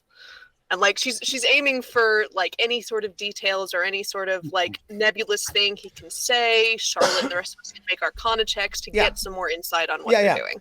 Basically, using sure. like the fact that he was an unwilling witness. Yeah, He is still objectively a smart guy who Yeah, totally. understands tactics and magic. I am going to make a roll really quick. I'm just going to roll a d20 for him. It's not amazing, but I'm going to go ahead and say that yes. Okay, give me a moment. He closes his eyes and he says, "Look, I'm having a hard time piecing together what happened before but they weren't, is the thing.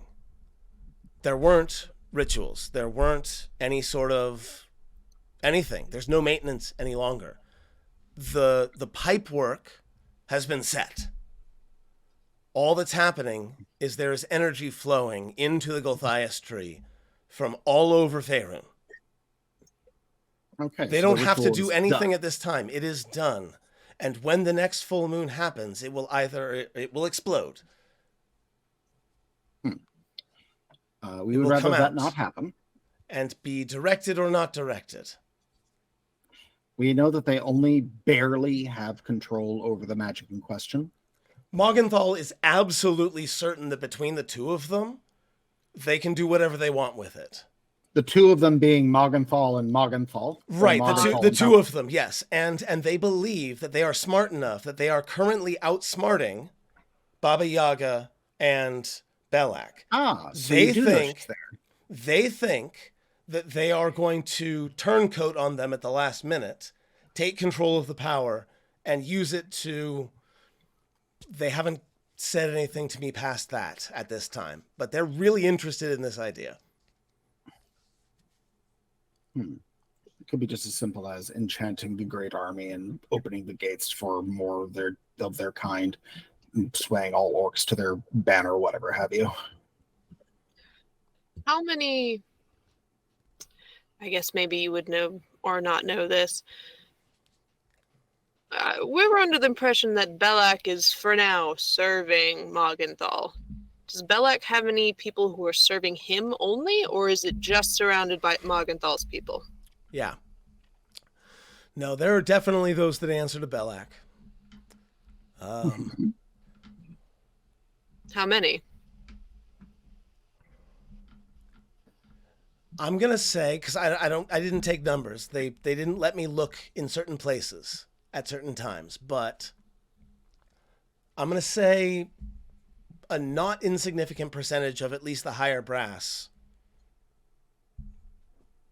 We owe their talking ultimate tens, allegiance hundreds? or owe their allegiance to Belak. Dozens, we'll say. All right.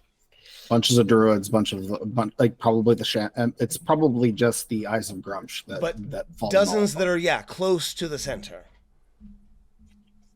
So that's so Magenthal is essentially the leader of the armies, the one that all of the orcs have rallied behind. Yes. Okay. You were controlled by Morgenthal, is what I'm getting. Yes, he did the blight at you, or Belak did the blight at you? Which one did you answer to? I'd rather not answer that question. No. Answer. I have to make a saving throw. Ooh. One moment. Yeah, because Charlotte knew that Belak was making the blight, but Morgenthal's got magic too. She's wondering who currently has control of the magic, or if it can be split. Any sort of like mind compulsion. Okay, or so he is that going. should have been undone upon his death. Okay.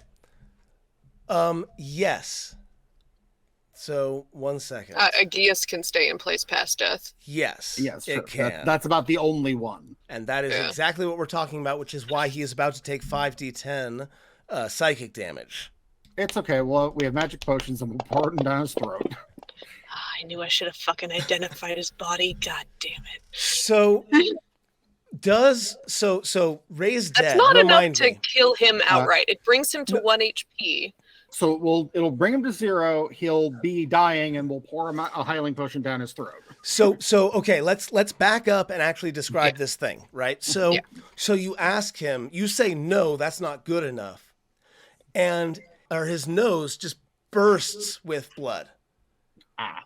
Right, like he gets a sudden like gushing nosebleed. His eyes roll in the back of his head, and he kind of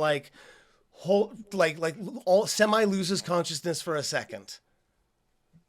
I like to say Charlotte gets splattered with some of that blood, and she's just like... And his nose exploded, so...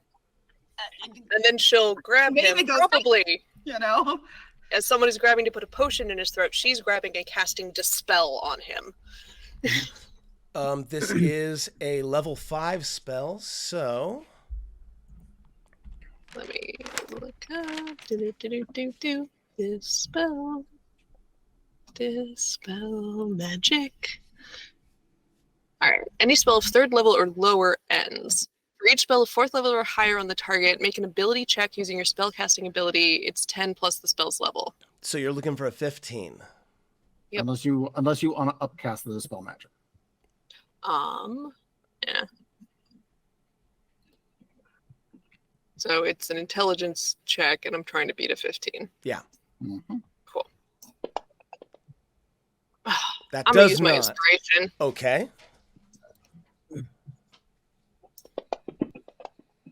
There we go. That is a 16, exactly what you needed. So you dispel the geese, and Anton will be able to speak more freely going forward.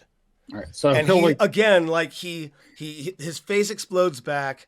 Does he actually go down? Does he make a death save? He doesn't have to. He'll go to 0 HP, be dying, and will immediately be given some quantity of HP left. So. Gotcha.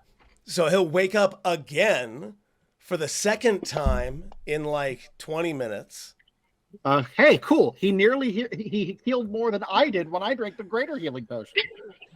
Look, brother, I know you know this. We all know that I'm better at drinking potions than you. Just accept that. As he begins to cough, and we know you're better practiced at choking down things. Okay, I do have a question. Are there any other spells on him? Because for each one that is 3rd level or lower, they are just gone. And for each one that's above 3rd, I get to make the check again. So are there any other spells on him that the spell magic would have tried to get I'm out? going to say that mage armor goes away. Mhm. There was a mage armor, and now it's gone. Cool. Yep. Well, that's a long time. So, Yep. all Doesn't right. take concentration. This is literally the second time I have saved your life today, Anton. Maybe don't be such a punk about it.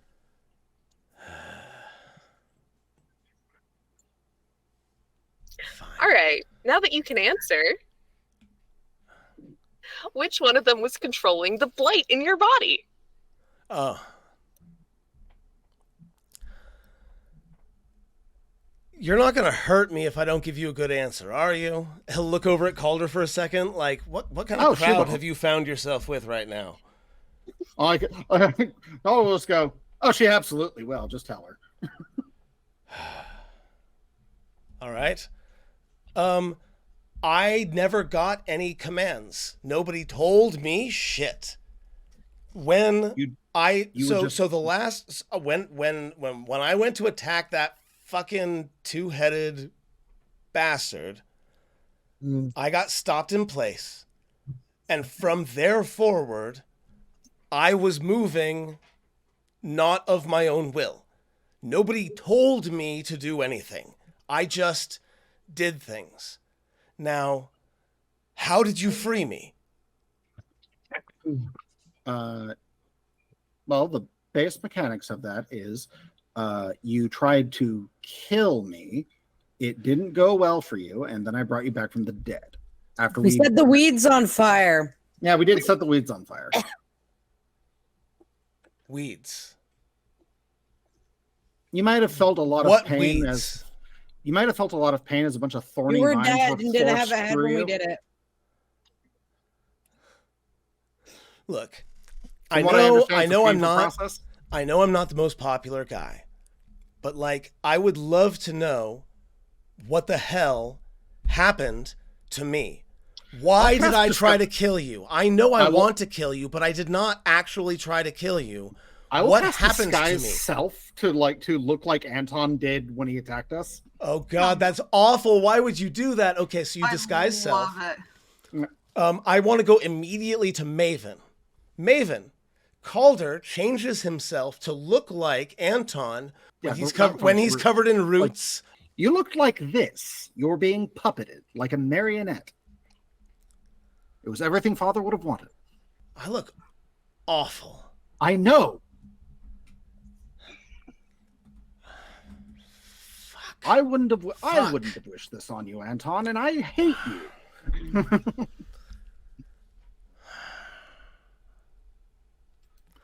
I'll dismiss the illusion. What Your happened family to my needs mother? therapy? I can Maven. recommend some really, really good dwarven therapists. They helped, me and my husband get through a small rough patch in our marriage and kind of helped us with some in-laws issues. I'm just trying to imagine this this couples counselor for the dwarves suddenly listening to the family issues of the Calder's family. You may have to pay them a lot more than we did, but I get the impression you're kind of rich, so try it.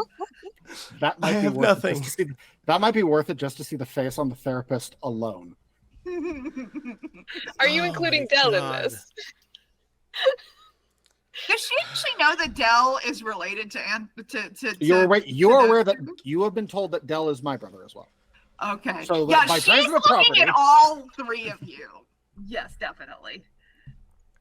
so Let's not forget the kind of family dynamics she's used to being fucked up about. And this is nothing like that. This is so like her idea of a fucked up family dynamic is somebody just coming to the great Festivus table with the wrong opinion on like local politics. and Calder, shit, what happened to Mom? What happened to her? I want to tell you You want to tell me? I will tell you when I will tell you. Not here. Not with these many. You haven't told me where here is. Exactly. You not with prying ears, not in enemy territory.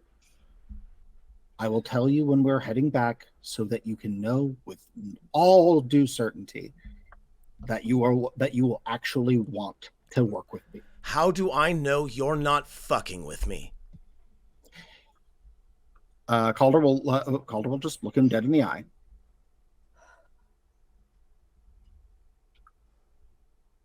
Anton, I don't care enough about you to lie to you. You fucking asshole. Therapy. But you know that's true. I wouldn't invest the energy to lie. Fuck Where you. Where has Tasha been throughout this whole conversation? Tasha has been very conspicuously not present.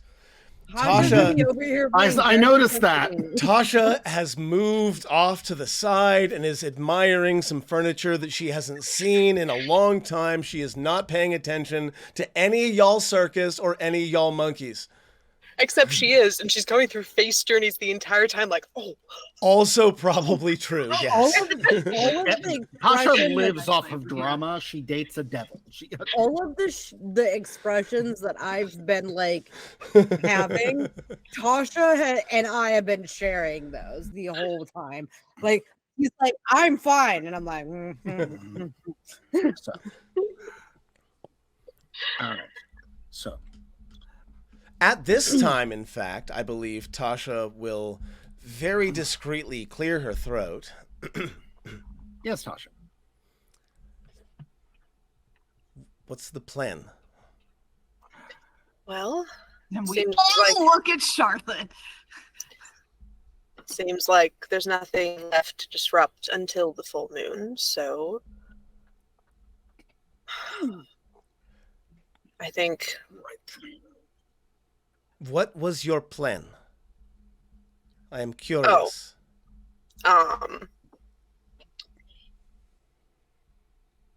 She kind of like gestures at Anton. Hold on a second.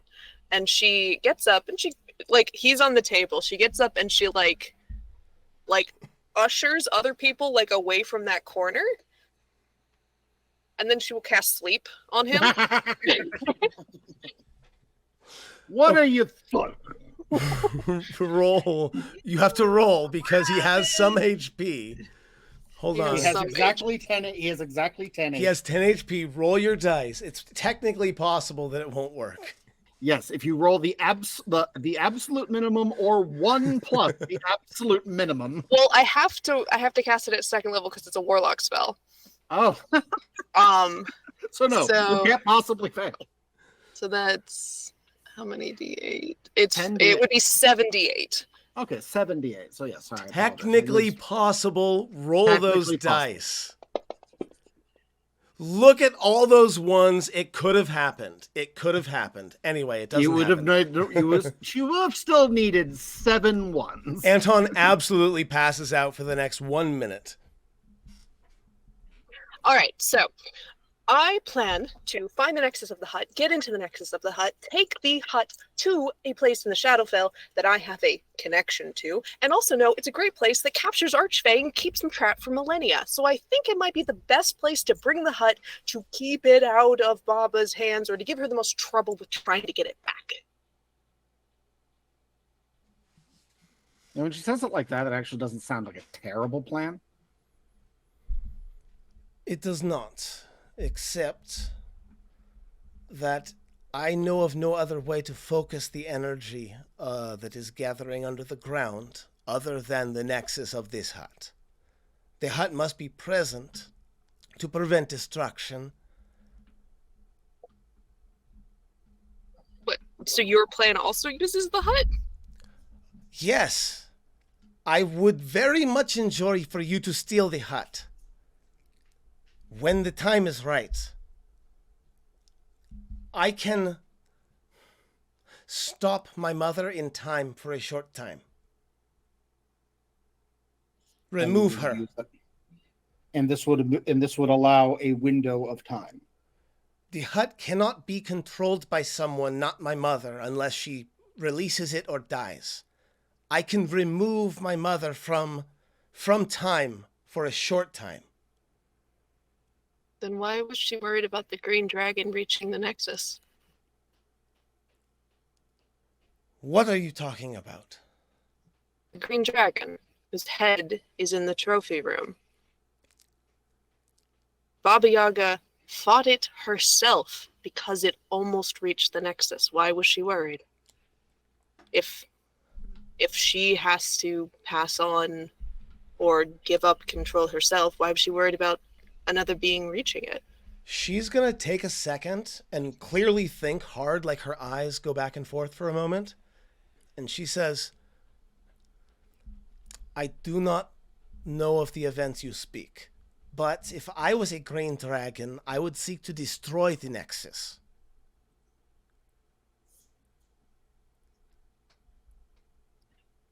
If a green dragon had the hut in its territory, I would seek to destroy the Nexus. If it was and destroying it is probably comparably simpler to taking it over. It is within the capability of a sufficiently advanced dragon, yes. Less than I specifically said. It was the being that got the closest to taking over the hut. Who is Leslie? One of your mother's hunters, who was there and saw the battle.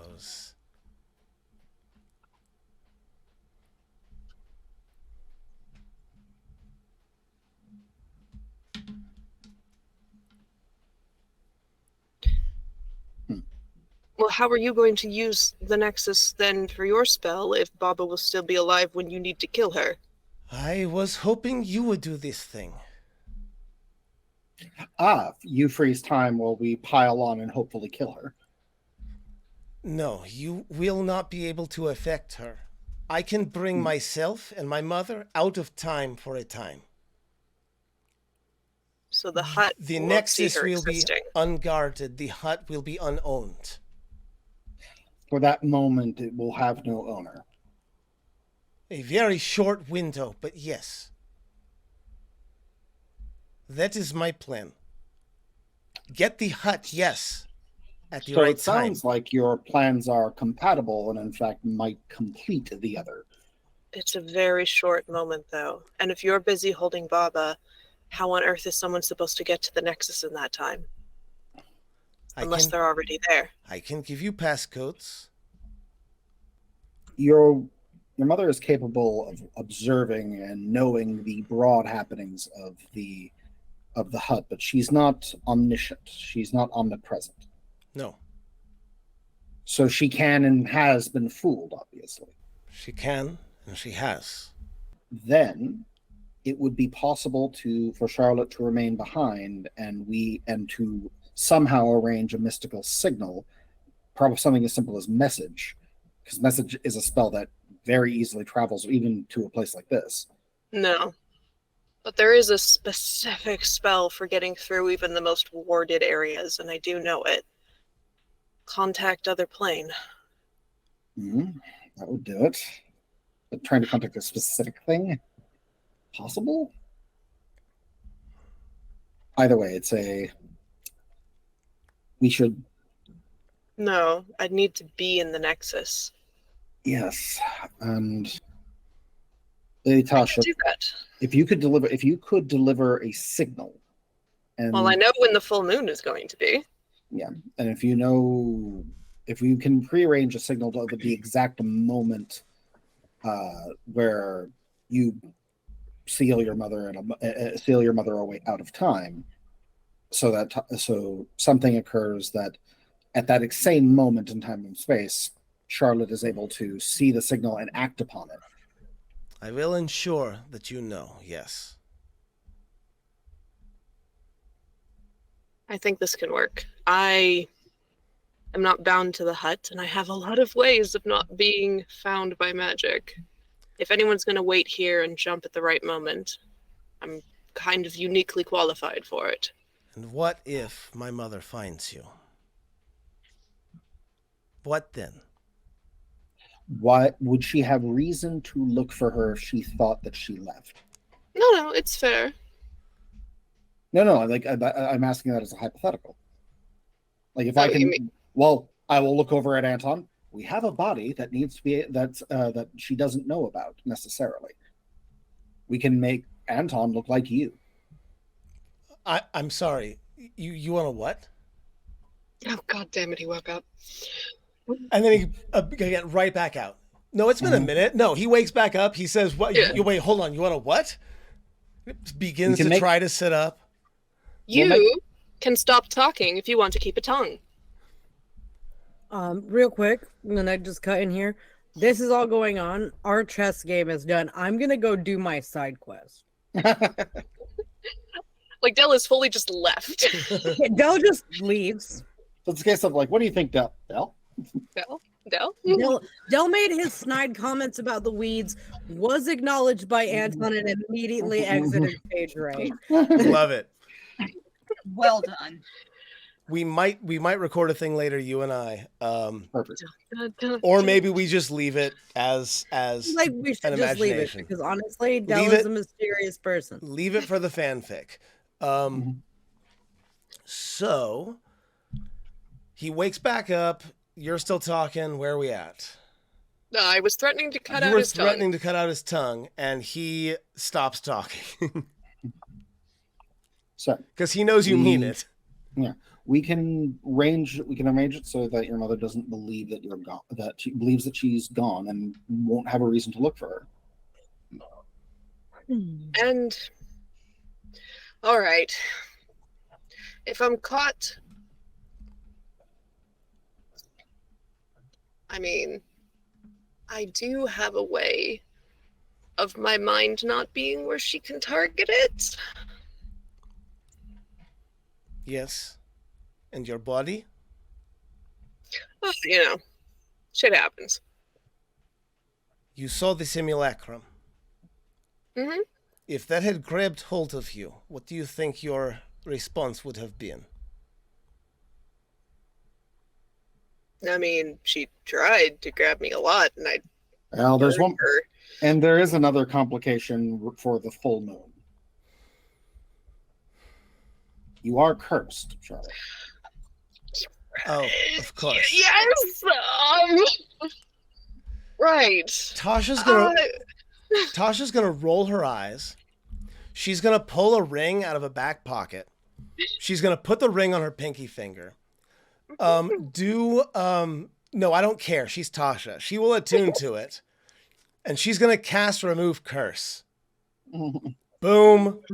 Done. Oh. Well, there we go. Like, I would have had a little time to look up how to do that my own before the full moon. But yes, thank you. That, man, I didn't know how much that was keeping tension in my neck. Oh. I like this plan. If she finds you, Mhm. and if she recognizes you, it is very important you understand what happens. At best case scenario, she kills you. More likely, she enslaves you. She utilizes you as an asset against your friends. She turns and kind of looks at Calder, specifically, and says, "Would you relish the idea of facing this one on the field of battle?" Well, we've sparred before. I know what she's capable of. She I looks don't want to. She looks at Maven again. I asked you before.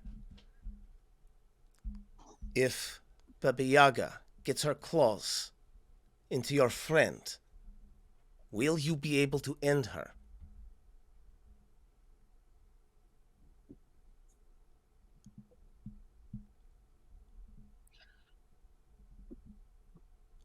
I don't know, but I know that if I were facing a friend who is no longer a friend, I would do what I must. Tasha looks for a moment for Dell to make some quip there, but Dell's nowhere to be found. Where is Oh, wait. I honestly believe that Dell probably pulled out of a bag of holding like a life-size cutout of himself. No, yeah, Sandy? I mean, It's just a life-size cutout of himself doing this. We don't know where he got it, but it definitely has like that GameStop quality. yeah. And it's just standing there. It's straight up just a cardboard picture. Like Oh, of the video I love games they it. based off of Dell's life. Yep. It's definitely it's one of his like it's a contemplative face from the dating sim that he was a character in. It's either that or like a life-size body pillow. Such big eyes. Why? Wow. No, she is not going to visibly react to that. Honestly, if your Go ahead. mad plan is going to work, I'm your best bet. Or unless you had somebody else in mind to take control of the hut. I just wanted to make sure you understood the stakes. You will be used against your friends if you are captured. If that is amenable to you, then yes, I believe that you are well suited to the task.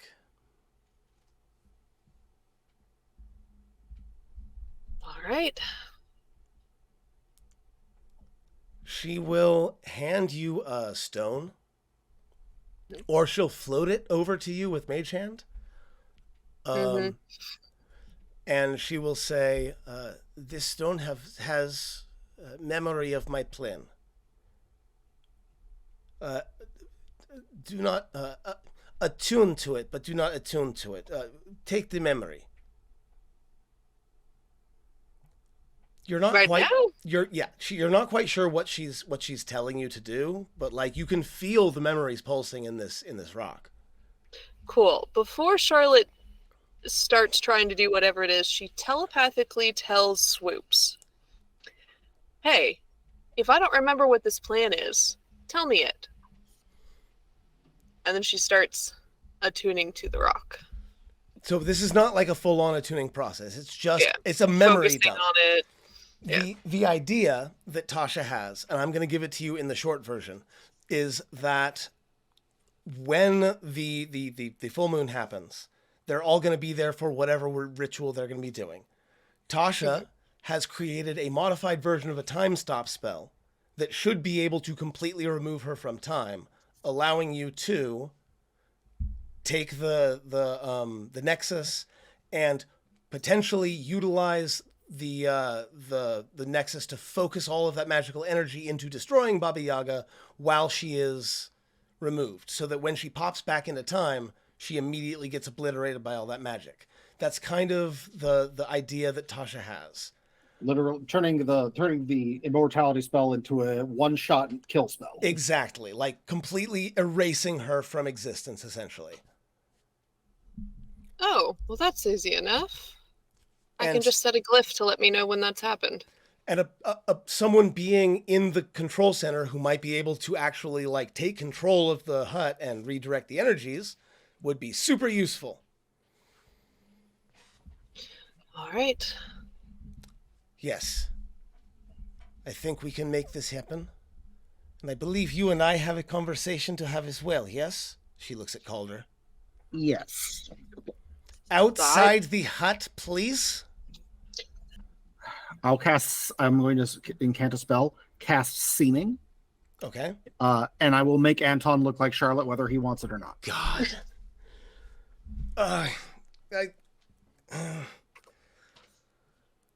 Why?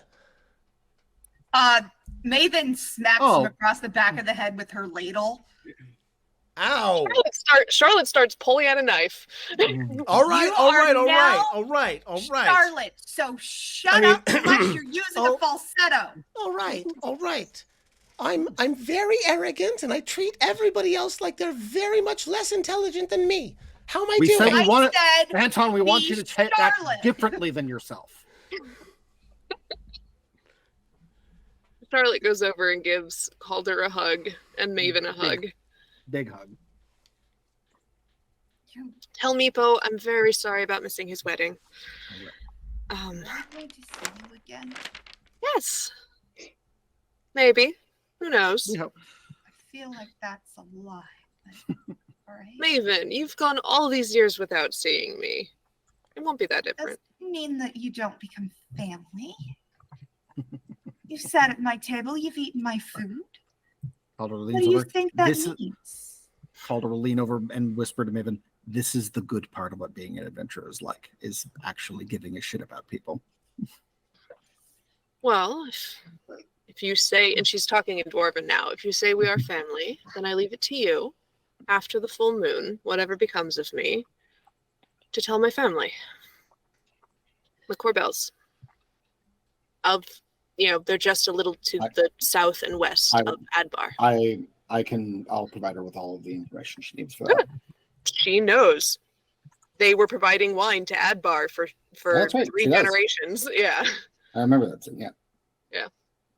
So yeah, Charlotte tells you that in Dwarven, that if the worst does happen, then I trust you to be able to tell my family. She kisses her on each cheek.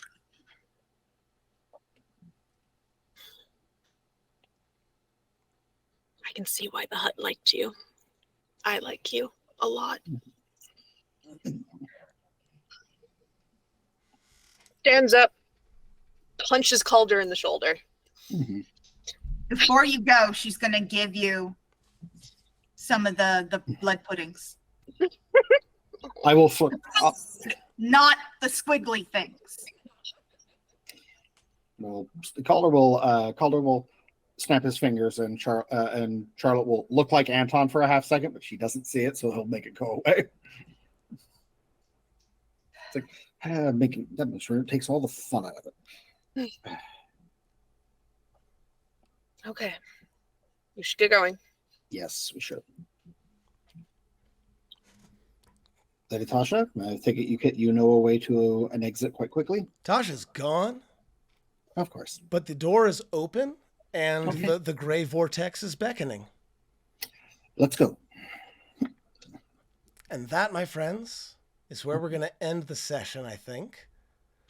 Because it's, 12:30 over in the East Coast areas? It is Mhm. 12:33. And I do I want had to one do dumb question. Yeah. So is it now a Charlotte simulacrum that is tied up? Because I don't think we ever untied. No. Yeah. But the seaming can go over it and make it appear like there's no ropes. You didn't... Like, I guess You you'd have didn't to tie- cut you the didn't ones on untie his legs. Not his arms. Put him on a Segway. I have telekinesis. We don't have to do anything. I have not gone to post game yet. Are you leaving him tied up? Or are you letting him at least walk?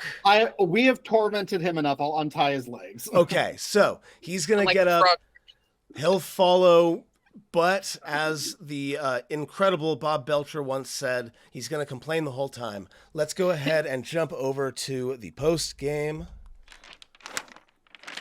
So that was Certainly complained the whole time, but incredible. you get hit the whole time. How y'all feeling after that? Pretty good. Pretty okay. So Yeah. I'm gonna above board with everybody who's watching. This is the second time we attempted to record this particular session. And it is recording, right? Yes, it I is swear to recording. God, if it wasn't, I was gonna. It says 1 hour, 52 minutes, 31 seconds currently. Yes, it is still recording. Thank you for the check, though. It's good to know. But so my computer did not accept the recording, and it went a little bit differently than things went this time. But M wasn't there. M wasn't there because M wasn't feeling well, and I was hella sick, y'all. So so we sick. kind of decided to play this as an alternate universe, as what might have happened if Dell had checked out earlier. the big like decision that changed the timeline was Del leaving for his side quest sooner rather than later, basically. All right, and then Tasha fucked off real soon in that old version too. This one we actually Really? like. Yeah, she got real impatient real fast in the last one. She's like, how dare you? Okay, fine, I'm out. But anyway, in the real actual thing that happened, and we didn't even resurrect Anton last time either. So in the real actual thing that happened, that was super fun, and I enjoyed a lot of the interactions with Tasha, and also like the times where she was like, I'm just gonna step back and let you all like take care of whatever it is y'all need to air out right now. I really liked the ability because Charlotte does have the same patron as Lore. They demand suffering and to do wounds, and like, so this was the first time she really got to be aggressive with someone without risking like pissing off the hut or pissing off Tasha or being one of her friends. Anton was PvP enabled. Yeah, he's walking around with a red band on his arm. She was 100% gonna cut out his tongue if he had pressed her about it. Dude, and maybe y'all would have stopped her, but I mean, technically, I have a way of putting it back together. Considering that Maven just watched you put an entire body back together, she probably would have let you, assuming that you were putting it back together anyway, because she doesn't really understand anything that's happening here. Mm-hmm. It's not Kretha level, it's a different kind of naivete, but at the same time, there is a little bit of that magic naivete where she's like, just has to roll with the punches. That guy was Boy, definitely have there been a lot of punches. That guy was like, definitely dead. Yeah, and then seeing Anton like without the glitz and glamour and the public persona on, he's like, he's just kind of a prick. Yeah. Yeah, I have been practicing the Anton voice for a while. Because that's him when you take away all of his public persona, right? And he's just like, fucking, all right, fine. Why are you doing what you're doing? What do you want me to do? And fuck off, basically. Yeah. Let me get back to being awesome to the people that believe that I'm actually awesome. Anton has whatever the rich version of folk hero is. Yeah. Celebrity. Celebrity. 100%. Like I said. I like it. We tried just like for half a second to be like, yes, Maven, I'm amazing. Everyone else is like, shut the fuck up. I like the idea. He is in fact an evil character with the folk hero origin because that's the personality, that's the public persona he has crafted for himself. The problem is that in order to have the folk hero, you can't be an aristocrat. You have to be like a commoner. So it's like he has whatever the rich person version is. He is. It's a thing like, that he has. Like it would be mechanically it would be a reskin off of folk hero that is just a celebrity and it has all of that fun. Yeah, he wouldn't have rustic hospitality because he does not have it. But he would have rich people hospitality where like, hey, I know who you are. You should totally come and sleep at my place so that I can tell all my friends how I met X celebrity. The noble background. The noble background. Oh man, the idea that y'all are heading back and hopefully one, get back in time for Meepo's wedding, and two, will help Tasha put her plan into motion. But like that Charlotte's just gonna be like, cool. For me, it's probably gonna be like day and a half. I'm just gonna be hanging out, hoping everything goes right on the outside. Like she's still gonna try to take control of the HUD if it doesn't work out on the outside. I mean, right now the plan doesn't say anything about what happens to the hut after Baba Yaga is dead. So that's entirely true. Yes. I like giving the PCs some agency in the final whatever happens with the plot. They'll be fine. They'll be fine. And Charlotte would never make that decision with any ounce of hubris. Nope. Whatsoever. None. No hubris. What is that? Is that a food? She already told y'all where she wants to take it. Yeah, exactly. This is the most elaborate taxi to go bail out your fucking boss. Right, hubris. Also, you should bring Ghost for that one because it'll be funnier. I mean, if Ghost wants to jump in the hut when everything else is going on in the full moon. It's going to be so funny. Yes. So I will say that, like, if you are in control of the hut and able to do whatever it is you do with the energy first, you will probably, at least temporarily, have control over where the hut goes.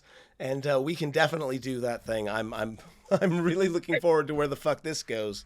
Are you saying Charlotte might potentially be able to, like, cast something at the level of, like, a wish? If everything goes right?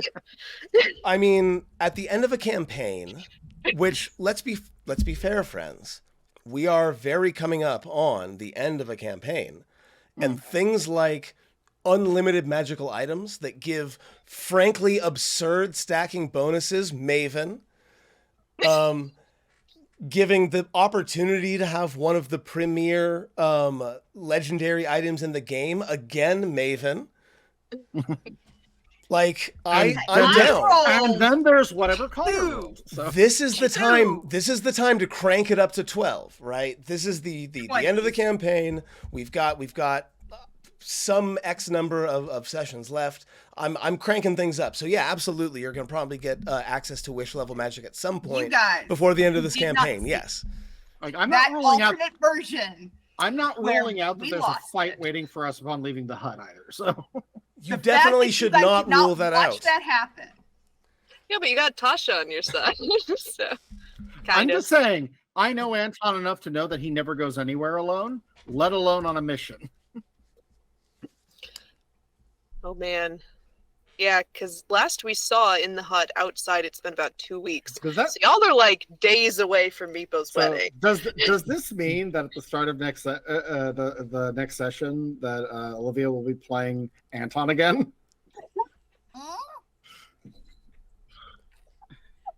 I mean, I'm not saying no, but that's not my call. Well, I'm just looking. We just watched Charlotte's character walk off screen. Literally just walk out. Who does Charlotte play? Who does Olivia play at the next game? And I know we've got at least one episode, if we want, of exiting, because you're going to come back out in the orchard, and you still have to navigate your way back. And Dell still has a side quest that we can do or hand wave. I'm good either way. Okay, Jeff, I want you to know the funny joke thing that I came up that I told Rob that he was like, you can't do that. And the funny joke thing that I came up with was it would be absolutely hilarious in not a good way, but in a funny way, if Dell went off to do a side quest and then got recalled back to home base and was never seen again. Funny joke. Because Calder would just receive that information and basically yeah, that scans. Right? But it's also like, it's funny. It's like, we'll talk later, never seen again. Never seen it. We'll talk later. Meanwhile, we'll talk someone later. recapping... That's the day that I got into a car accident. Oh man, you're fucking, what is it, like every Korean drama where it's like at the very end of the episode, someone's like, I have something very important to tell you. And the next episode tomorrow. In a coma. Yes. Not right now, and let me go walk down this dark alleyway. All by myself. And credits. Yep. And I feel like it would be funny, rude, funny, very funny for me out of game. I'm just saying, as soon as y'all are out of the room and like Charlotte waits probably 30 seconds and then gets into the sparkling water fountain. Absolutely. We will cover that in the next game. I know some folks have to go to bed, so let's go ahead and do our last little go around. I want to know what you had the most fun with, or some fun with. It doesn't have to be the most. No pressure here. And also, which character you think should get some inspiration. As we stand right now, Calder and Maven currently already have inspiration, so you can give it to them, but I'm the one that makes the decision at the end anyway. So let's start this time. Let's start with M. How you doing? I'm tired, and I was angry and hangry in the middle of game. That's entirely fair. What was something you had some fun with tonight? I mean, like, I get to make faces. I'm like Dell plays Dragon Chess, obviously, which I did look up the rules for, and Jesus Christ. Is it super complicated? There are 3 boards. What? There are 3 boards. So it's an underground board. So that's board 1. It's literal 3D chess, Board is what you're 2, saying. which is land, and then board 3, which is the air. There are 3 different pieces types on the top board, 3 different pieces type on the bottom board, and like 8 on the middle board. So you're playing D&D and D&D. It's not. No, it is chess, but it is like a lot more 3D pieces. Chess. I'm just like saying, worse Rob, that than you like should bring it 3D to chess. school one day. Yeah, like so, like one specific. There's like a piece that stays on the top board, the dragon piece that captures by being over a piece. It captures down. It never leaves the top board, but it like flies by and captures from the second board. It doesn't capture anything on the top board. I kind of want to play this game now. Anyway, It's wild. But yeah, so I spent a period of time just staring at that. That was fun. It wasn't game related, but it was fun. Inspiration.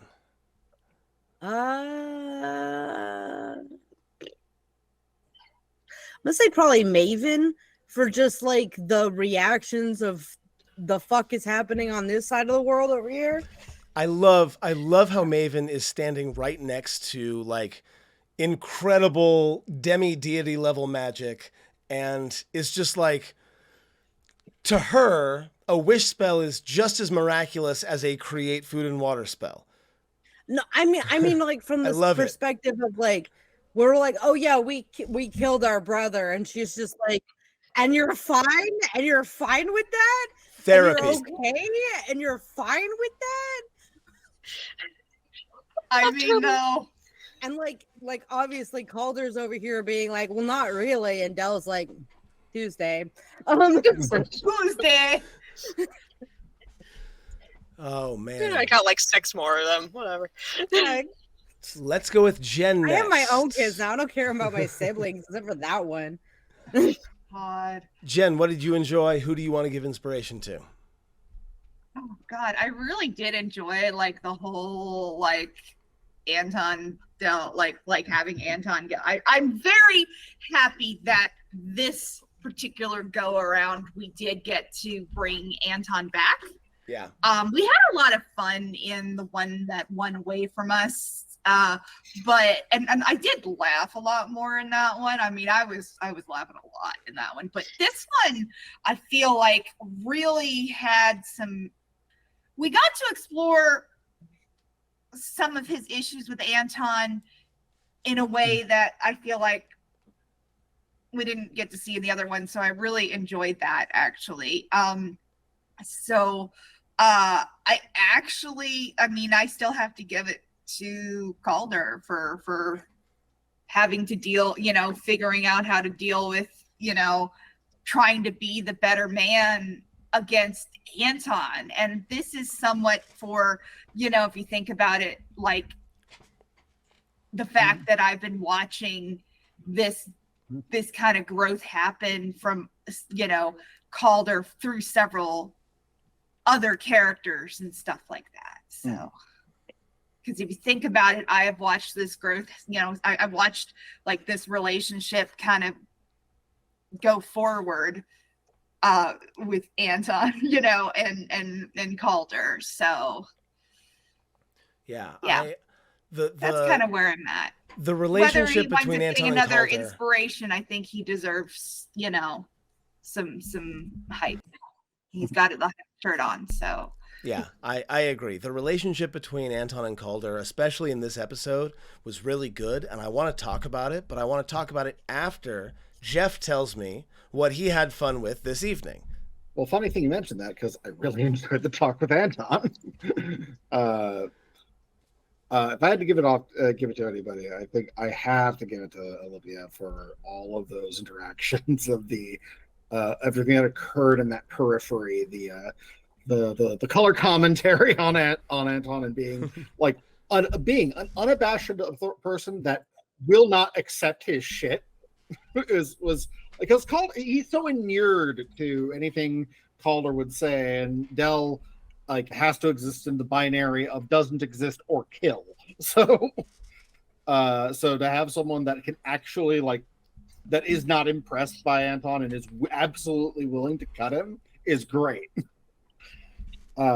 It works really well for that dynamic. It's fun to put Anton outside of his comfort zone, and that's fun. Yeah, this scene between Anton and Calder was something I've been waiting for a while, and I know you've been waiting for a while, and like it was really complicated because Anton feels a lot of complicated things, right? He fucking hates you. Also, he's kind of scared of you. Also, he just was raised from the dead, so he's kind of wonky at the moment. And like he doesn't have any of his normal structures that put him, because of his status, above everybody else. Yeah, he's been deconstructed very recently. That's why I'm trying to minimize the amount of shit I get him. Literally. Yeah. So he like everything. I didn't beat you because I was being puppeted. It's like, yeah, but yeah, like what could have you done differently, dude? So yeah, that was just the back and forth, and like the like him really not believing that you didn't want him dead, like asking you over and over again, and then like what the fuck happened to Mom? Like it was, I'll tell you, it was good. Like a part of me doesn't want to tell him because like, that's more of like a private moment. Like realistically, you don't say that in this kind of a company. You say that like True. that is a nighttime over around the campfire type talk. He's not exactly thinking about niceties at the moment. Yeah, exactly. It's like we'll tell you, just not here. It's not for here. Also, you do not want Tasha, Miss Warlock Witch Queen, to know that you have an item on your body that can steal the power of a warlock. Yeah, don't want that. Yeah, definitely do not want that. That is not something to do. And so, like, that is a question. That is a discussion to have later. That is a different kind of a talk. He'll get everything, I'm sure, but it's definitely just not for here. And also, quietly, I don't want him to. I don't want him to, in a fit of anger, kill me. Because because he is going to get better, he is going to heal up, and we're going to have to arm him if we're going to be traipsing through dangerous territory. So I want him to have a reason to not kill me, and if that reason is he knows something I don't, that's fine. Yeah, I know that. And I know that after he would I do tell that him, thing. I know that if I tell him right now, he's just as likely to fuck off on his own and try and kill that by itself. However, if I wait a while, make him a little bit more comfortable, then I can tell him, and then he'll do, and then that will change his response. There was a lot of really complex, high-level plot that happened here. There was a lot of like figuring out the motivations of different, very high-level enemies back and forth. Did that feel overly complex to everybody, or do we all kind of understand where everything stands at the moment? Mm-hmm. Yeah, this feels like a culmination. Like we are locking into place our final plans. Do we still do the glue exchange where you pass off a vial of the doom glue? Yeah, actually, she doesn't need that whole plan from the other one. If you want Calder to have one of the vials of sovereign glue, totally. But like the other exchange, nah. No. Passing off the sovereign glue is still a plan because it is still a useful item, just not to Calder. She would pass one of the vials to the group to take outside to help with plans. Like the only thing Calder would think to do is like use telekinesis to shove it inside of Morgenthal's mouth and crunch. Unfortunately, it takes a minute to set. Yeah. So you can't quite use it in combat. But yeah, I mean, if I can give my shout outs and highlights. Yes, Gail. Shout outs, highlights. I had so much fun getting to dive into Tasha and her plan and figuring out how to work with her in this. And also, like, Charlotte's been hinting at it for a bit, but like taking control of the hut, fucking with Baba's plans has been in her radar and what she's been trying to do ever since they found out that Baba was, working with Morgenthal and Belak towards her own ends. So I had a lot of fun capping that off. And I just have to say, my shout out is going to Jeff, because you goddamn motherfucker, why did you have to remember she was cursed? I was specifically not bringing it up. Wait until the actual full moon, and then everyone's like, wait a second, Charlotte's cursed as a werewolf, and that throws a wrench into the But I do remember these things. I try to do remember these things. Calder would absolutely bring it up because it came up. And also, on occasion, it is fun when something that has been a serious plot device in the past is suddenly, once it's noticed, just like snapped away by a very powerful character. It was a very funny moment for me when I was like, oh, you mentioned it. Awesome. I make it go away with a snap of my fingers. Right, And just like it was just a funny moment for me.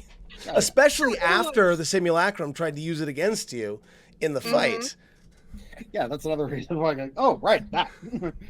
Yeah, no, he knew about it, and bringing it up makes sense, but God, it was going to be so funny if nobody remembered.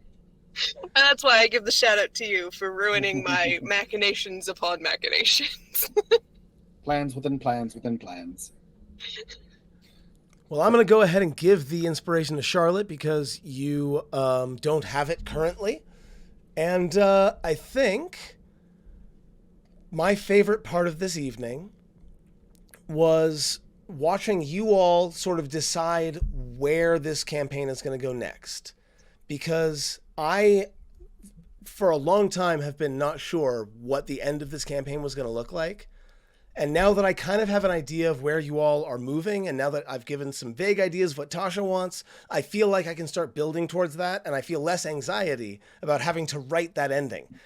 And all of you are incredible. I love interacting with you all as Anton. I loved interacting with you all as throughout the whole game. You all are kick-ass. I would love to give you all inspiration, and I can. So, Delmain, go ahead and take inspiration as well. Friends, we're going to go ahead and call it for tonight. We will be back in 2 weeks. Thank you very much for watching.